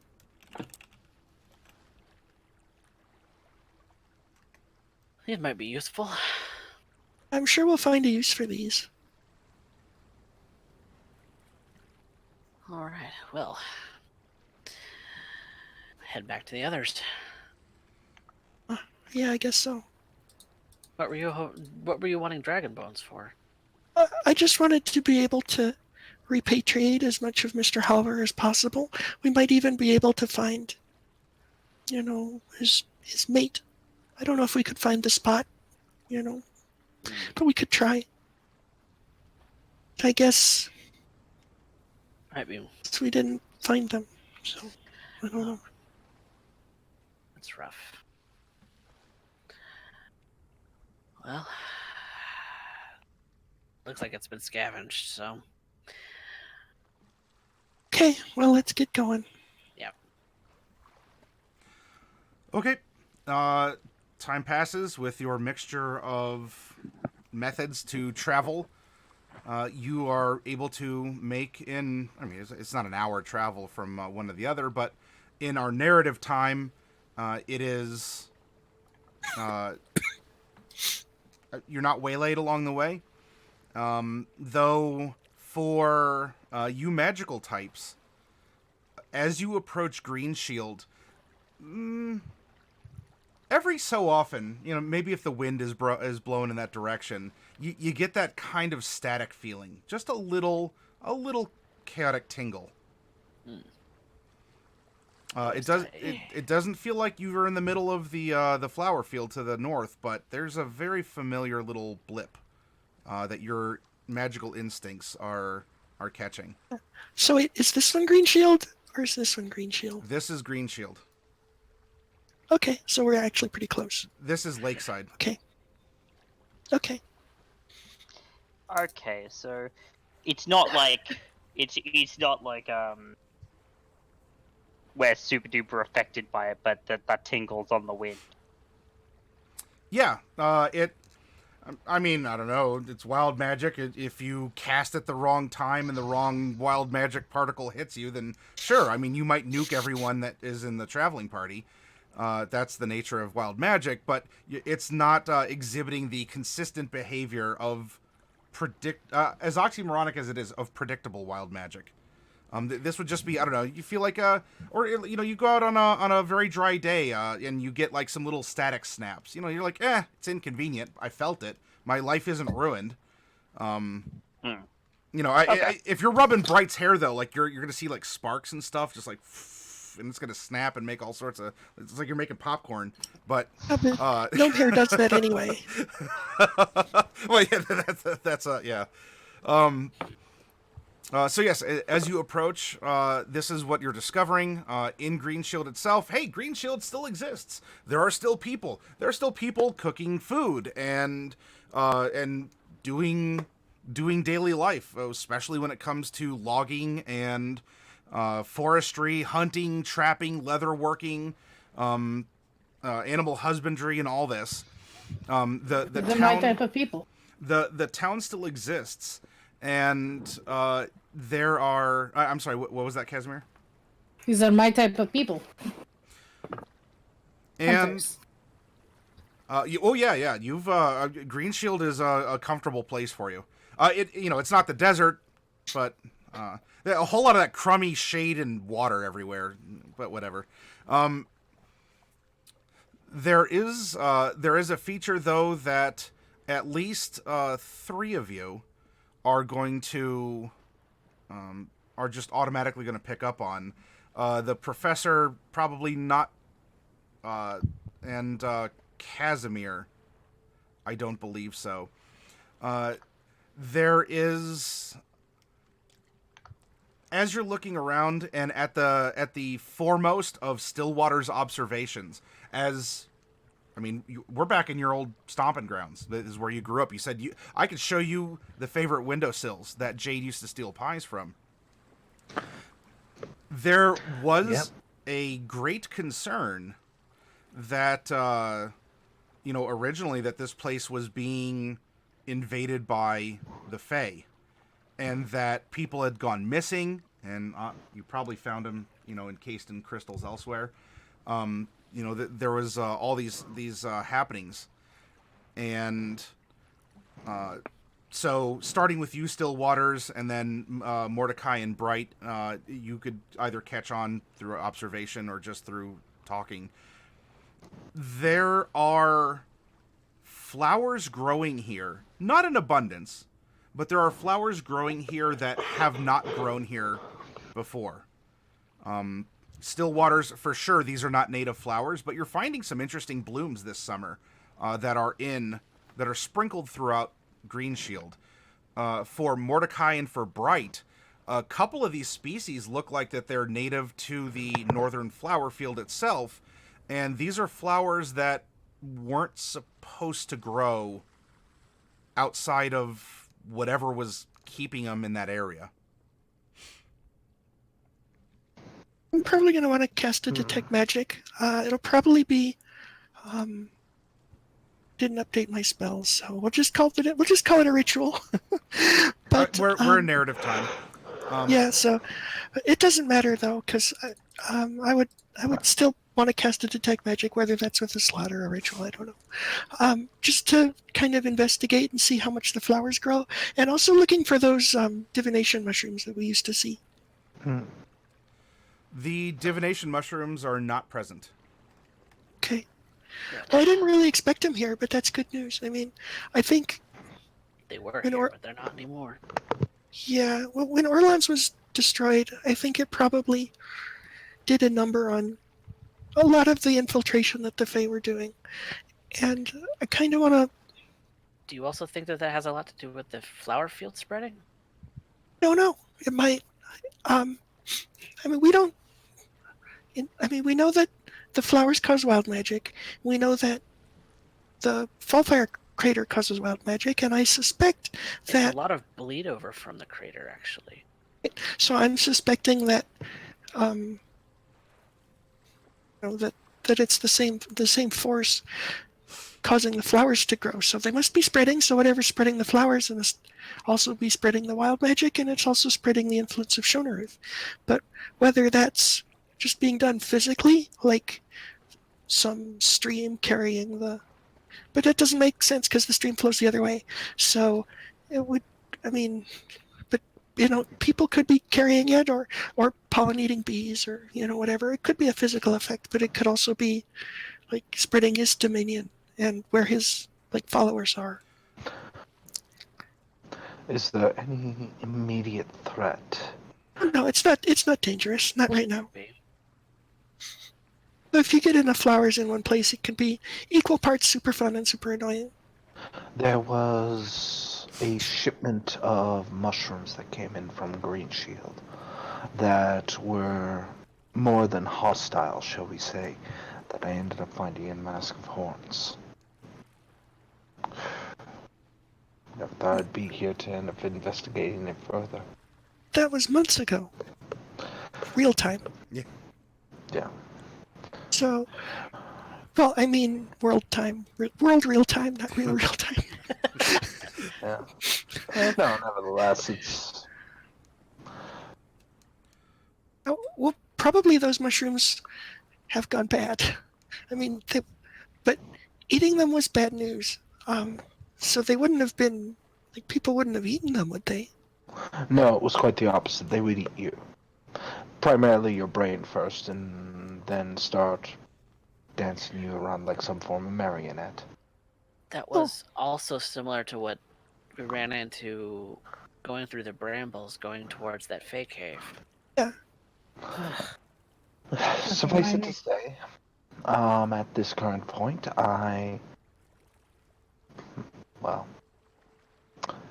Keep your eyes peeled for mushrooms. But we're here for that teleportation circle. Yes, the famed teleportation circle. Very well then. This way. Several goals then in Greenshield. One is teleportation circle. 2, Stillwaters. Do you want to approach your parents and drop off the news, or are you? Stillwaters definitely would feel like they have to. Regardless of what happens, it's family. You can't. Mordecai would go with you. Stillwaters, if you... This is going to be so much more awkward now, which is fantastic. If you want to help with writing a letter, I could help you with that. If that would be easier for you. Well, I think it's best to do face-to-face. We'll find out what happens soon. Mm-hmm. You're not gonna be alone.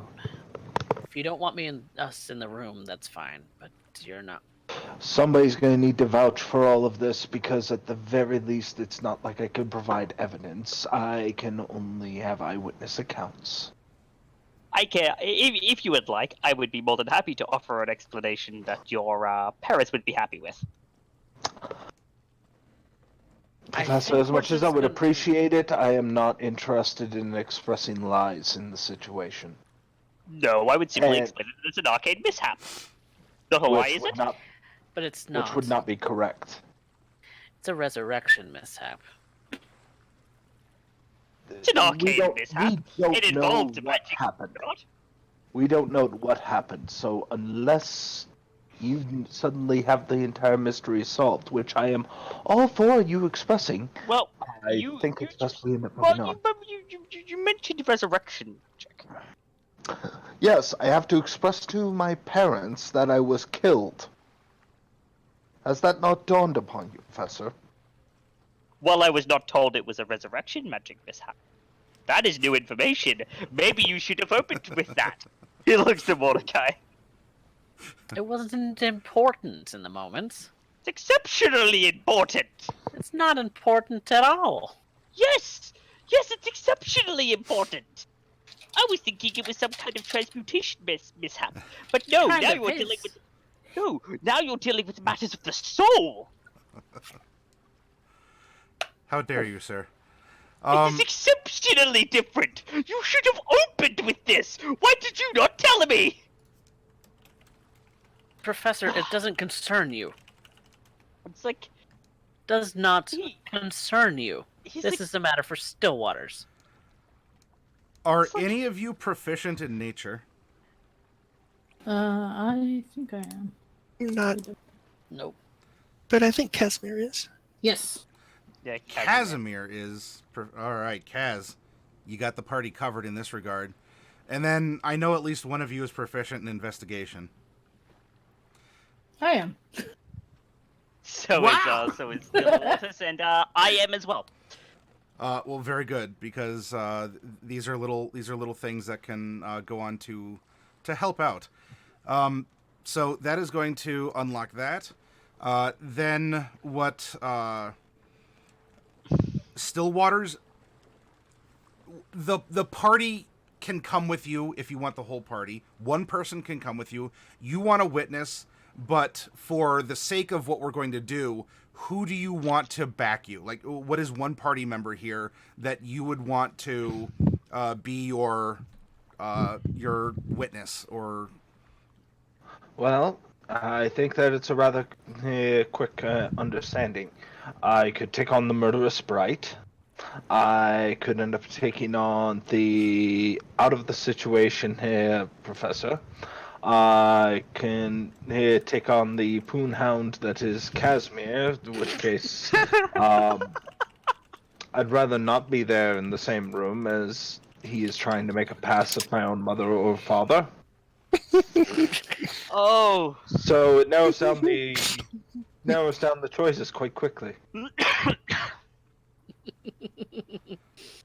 I mean, at the very least, now that I know that it was a resurrection mishap, I might be able to synthesize some kind of plausible response. It's not important right now, Professor. Well, the exact reason he wants someone backing them up in the first place is to explain what has gone on.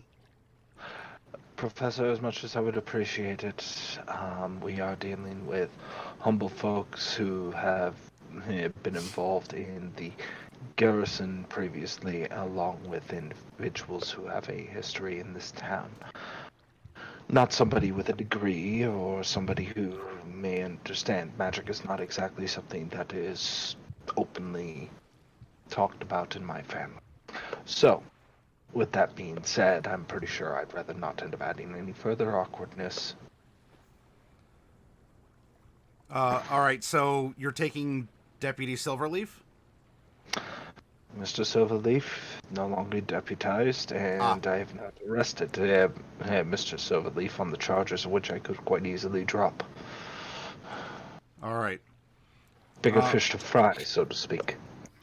So then, how we're going to work this is there are three things that are going to be accomplished in this stop. Bright, you are going to be the third thing because this is going to be a primarily Bright thing. As we are going to have Kaz and the Professor put their noodles together, lewd, and try and come up with the thing that I have in mind, and then we're going to have the sheriff and deputy that are going to be there to explain a couple things. So let's begin over this narrative time. Again, nothing's I don't have werewolves jumping out and savaging you from the woods or whatnot. We have time. This is narrative. Though I do want to make sure that we're still having some progression, learning things, and you're gaining knowledge, you're gaining power, position, you're gaining things along these lines.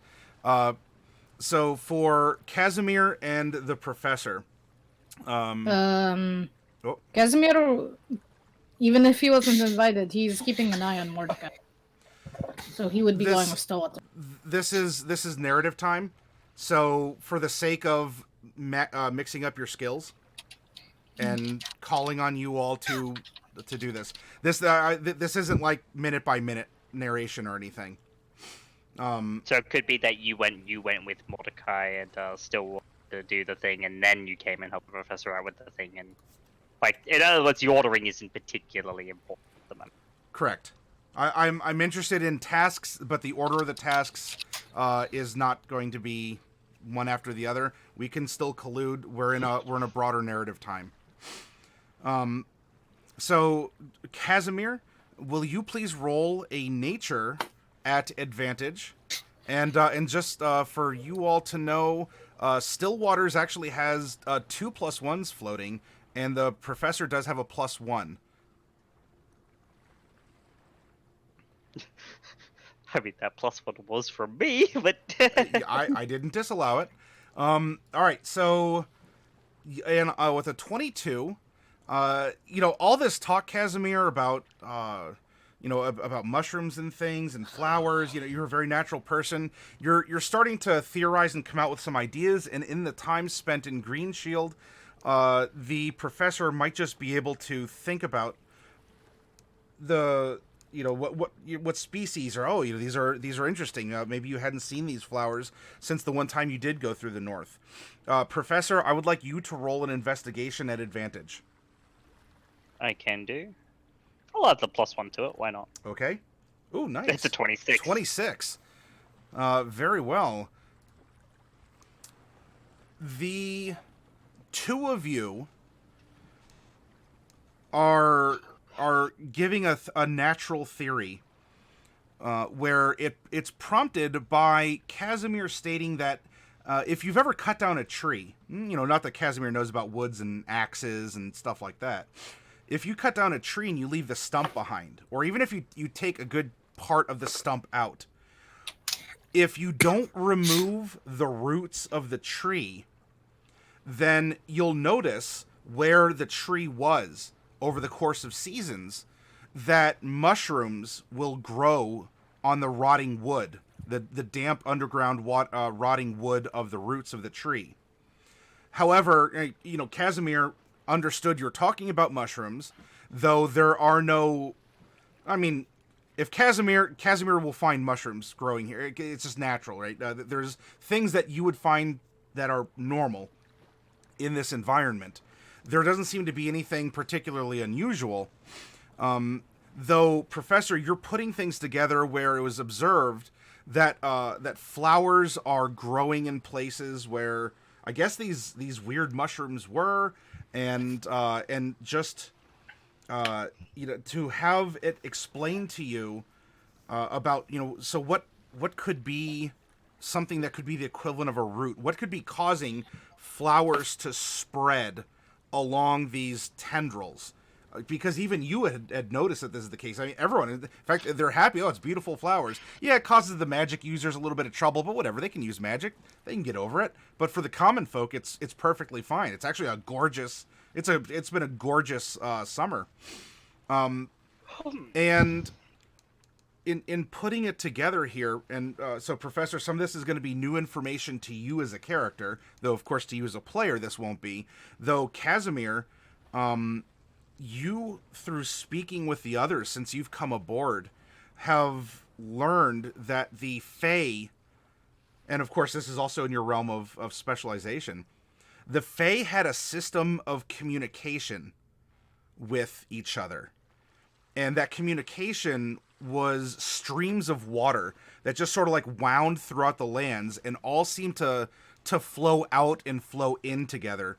And that was carrying messages to and from Orlans the Archfey, and receiving reports and even possibly distributing whatever resources or that a Fey might consider to be a resource.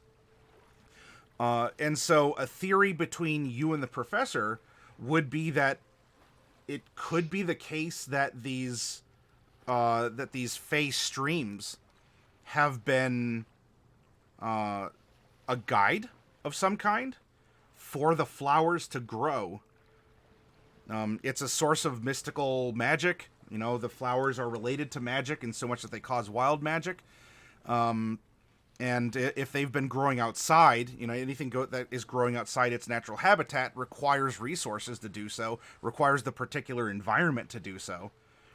And even Professor going into not natural history like Casimir, but even into history, the colonization of this area by the Shadowhar, when they first did, you know, they wouldn't have come here if they couldn't have survived, if they didn't have the means to travel and establish themselves and grow. And so it could be that whatever force is behind these magic interfering flowers could be taking the roots over from the cut tree, much like mushrooms do to a natural tree in the woods that has been cut but not uprooted. That is quite curious. And I'm pondering this out loud. And if the stuff about the Fae, the Fae water is shared with me,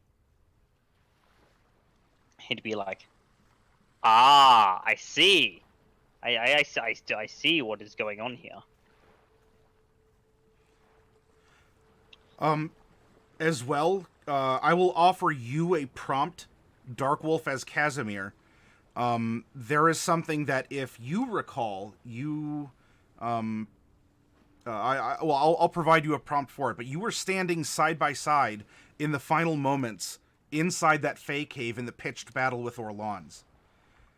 Do you remember anything that might have happened in that final moment that could, even as a player, if not as Casimir, because I trust you in that regard, but as a prompt that, you know, this has worked out, anything that could possibly link the in-character theory with things that you could transition perhaps into from meta knowledge to character knowledge, or that I'll still have you think about as a player and go from there.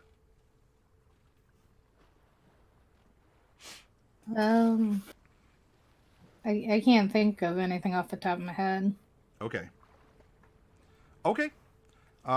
That's fine.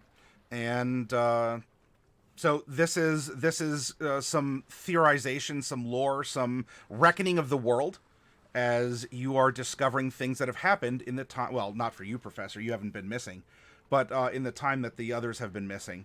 But of course, Professor, this is also kind of a way from DM to player to kind of unlock meta knowledge that the party knew to help get you caught up as a character. As a character, yeah. All right. Now let's go over to Bright. Bright, there's a couple things that really were up your alley to be able to explore. And, sorry, I'm making sure that there's not going to be any trouble down here. You good? You're not going to hork up anything, are you? No? Wasn't planning to. No. Well, I'm glad you're not either. I mean, if you need a slick brush, I'll send one to you. Just, I mean, please don't lick your hair and then keep throwing up everywhere. I can't speak to gnomish tradition, but What, don't humans ever chew their hair? I'm pretty sure they do sometimes. yeah, but in human culture, I think some people consider it rude, or they're worried about split ends. Oh, okay. Yeah, I don't know. Split ends just means you have twice the hair, right? Nothing I would know about.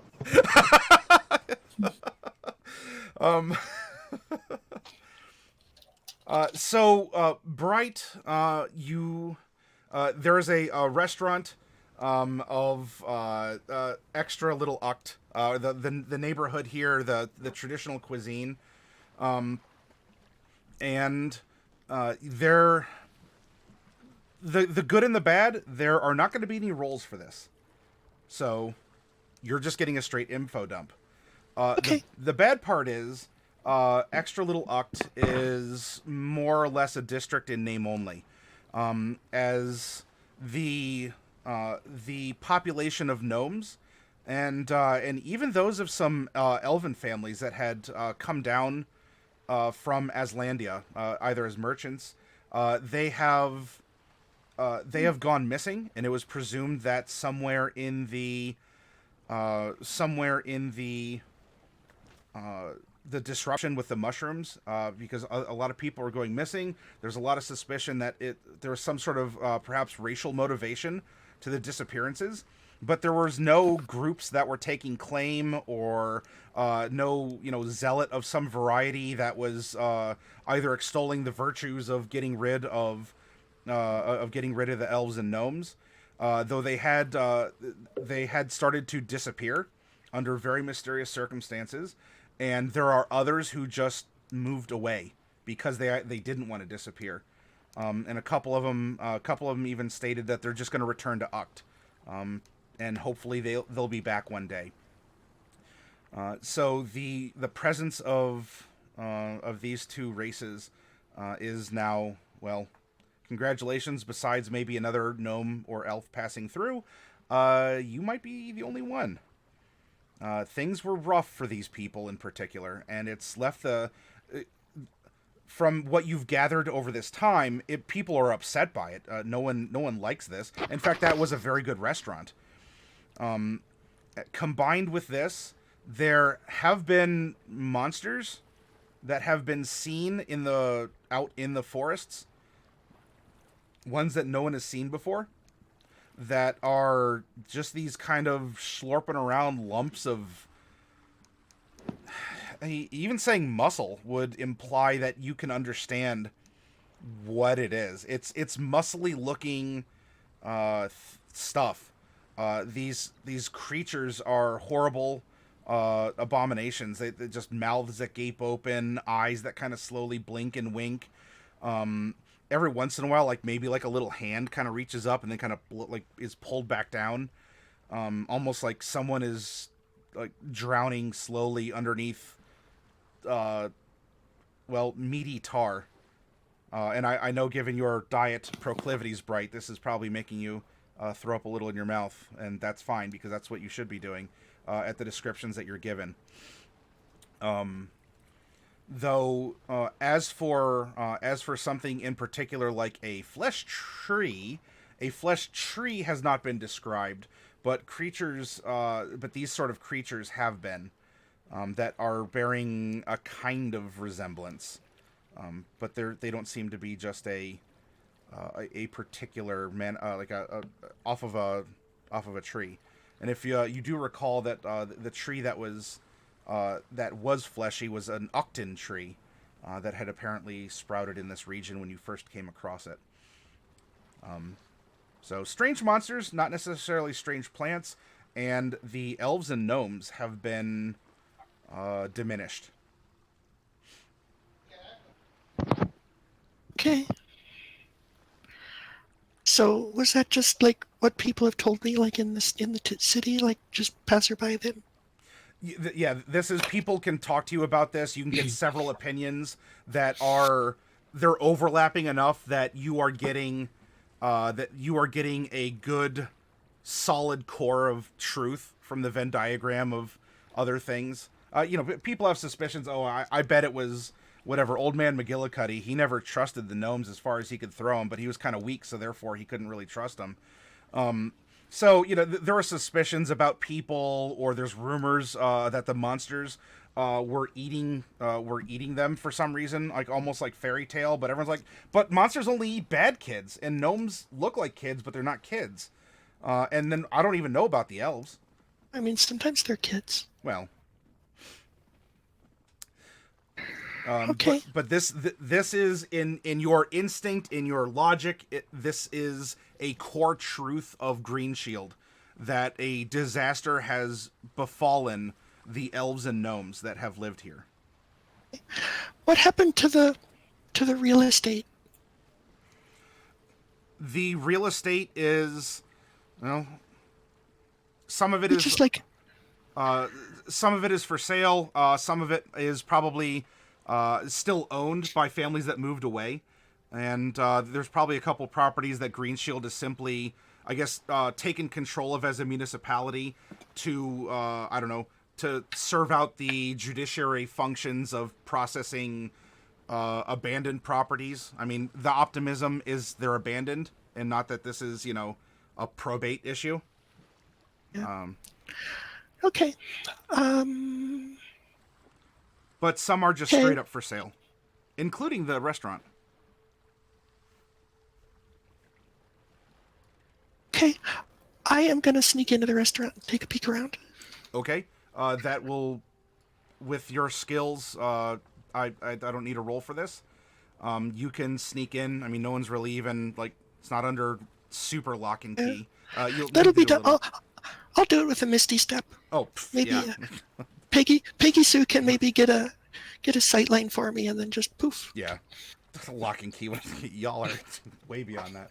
All right, yeah, you can just teleport in there. I also have knock, but I'm doing it quietly.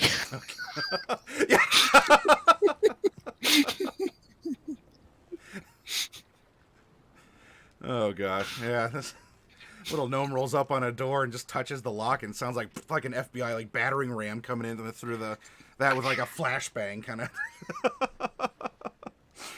All right, so yeah, you make ingress into the restaurant, and was there's still kitchen stuff, some pots, tables. It looks like someone has come through and like put the chairs up on the tables, and I mean, things aren't entirely mothballed, but at least someone kind of closed up. And Okay, so there's basically three things that I want to find out in here. Okay. One is to determine how much of a hurry they left in. okay, Second is to determine how much care they left with. And third is to determine if there's any people or possibly small creatures that are still hiding out in here. okay. There are going to be small creatures, as there are some mice that are in the kitchen, especially because no one has, kept them away, and there hasn't been any pets or whatever. So yes, there are small creatures, and for access to that, as well as the other things you're looking for, if you would like to make an investigation as well, unless there's another angle you want to take on putting. Investigation's good. 22. Yeah, 22. Nice.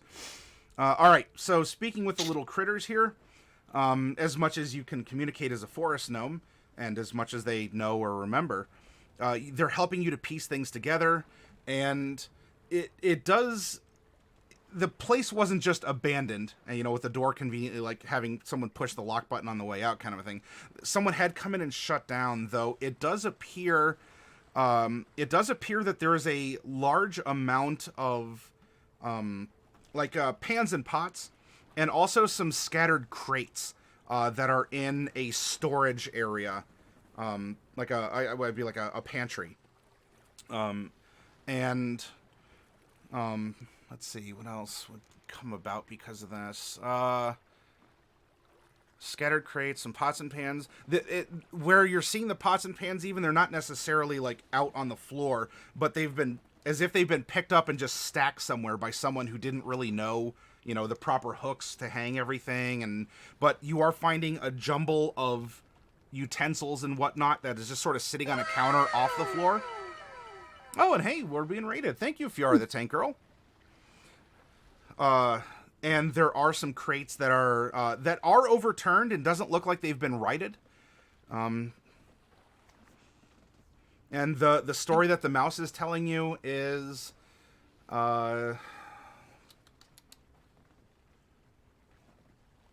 helping to coordinate this with a clue. You got a 22. That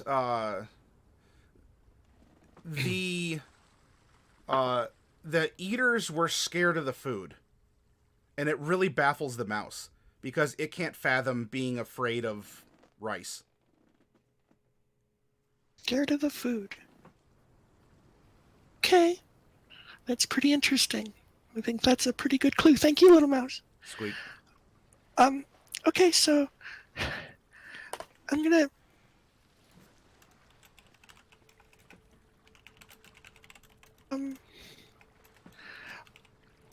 see if I can do ascending to the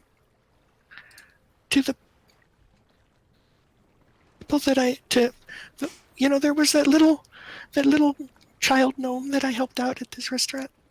Yes. And I want to see if I can do ascending and see if they're able to respond. Say, I'm at the restaurant. When did you leave? Is everything okay? There is no reply. I have a sense if there's no reply because there is no reply, or if there's no reply because they're like Tiba, or if there's no reply because they're dead. No, that was the message they sent back. No reply. Oh, no comment. No comment. We will not comment on a pending investigation.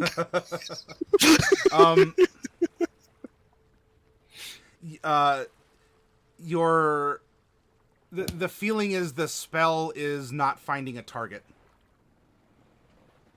And you checked, you put the numbers in right. I mean, that you dialed correctly, but... So the next thing I want to do is I want to look in one of the crates. Okay. And...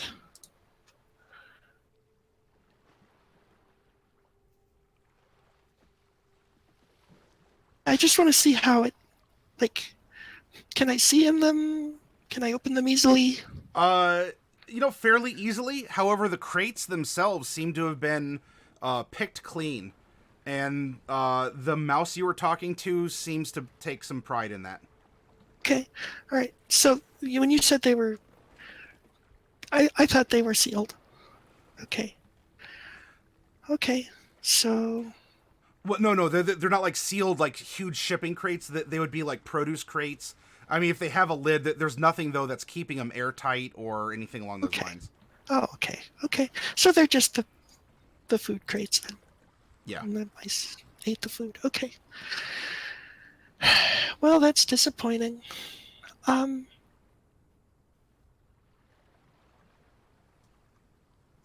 thank you, little mice. I guess there's nothing else for me to do here. Okay. And then we have a particular conversation that we're going to glean some other information from, as well as for at least one of the characters to deposit some information into the game. However, I need to get up and take a break. And so I would invite you all to do the same. Let's get up and take, depending on how long, if you need to walk the fluffy puppies or whatnot, it might be closer to the 10-minute mark, but at least 5 minutes to get up, stretch, use the restroom, snack or drink. And when we come back, let's resolve this conversation about perhaps another set of beans to be spilled. So I'll see you all out there. Fiora and friends, thank you for stopping by with the raid, and we'll be back.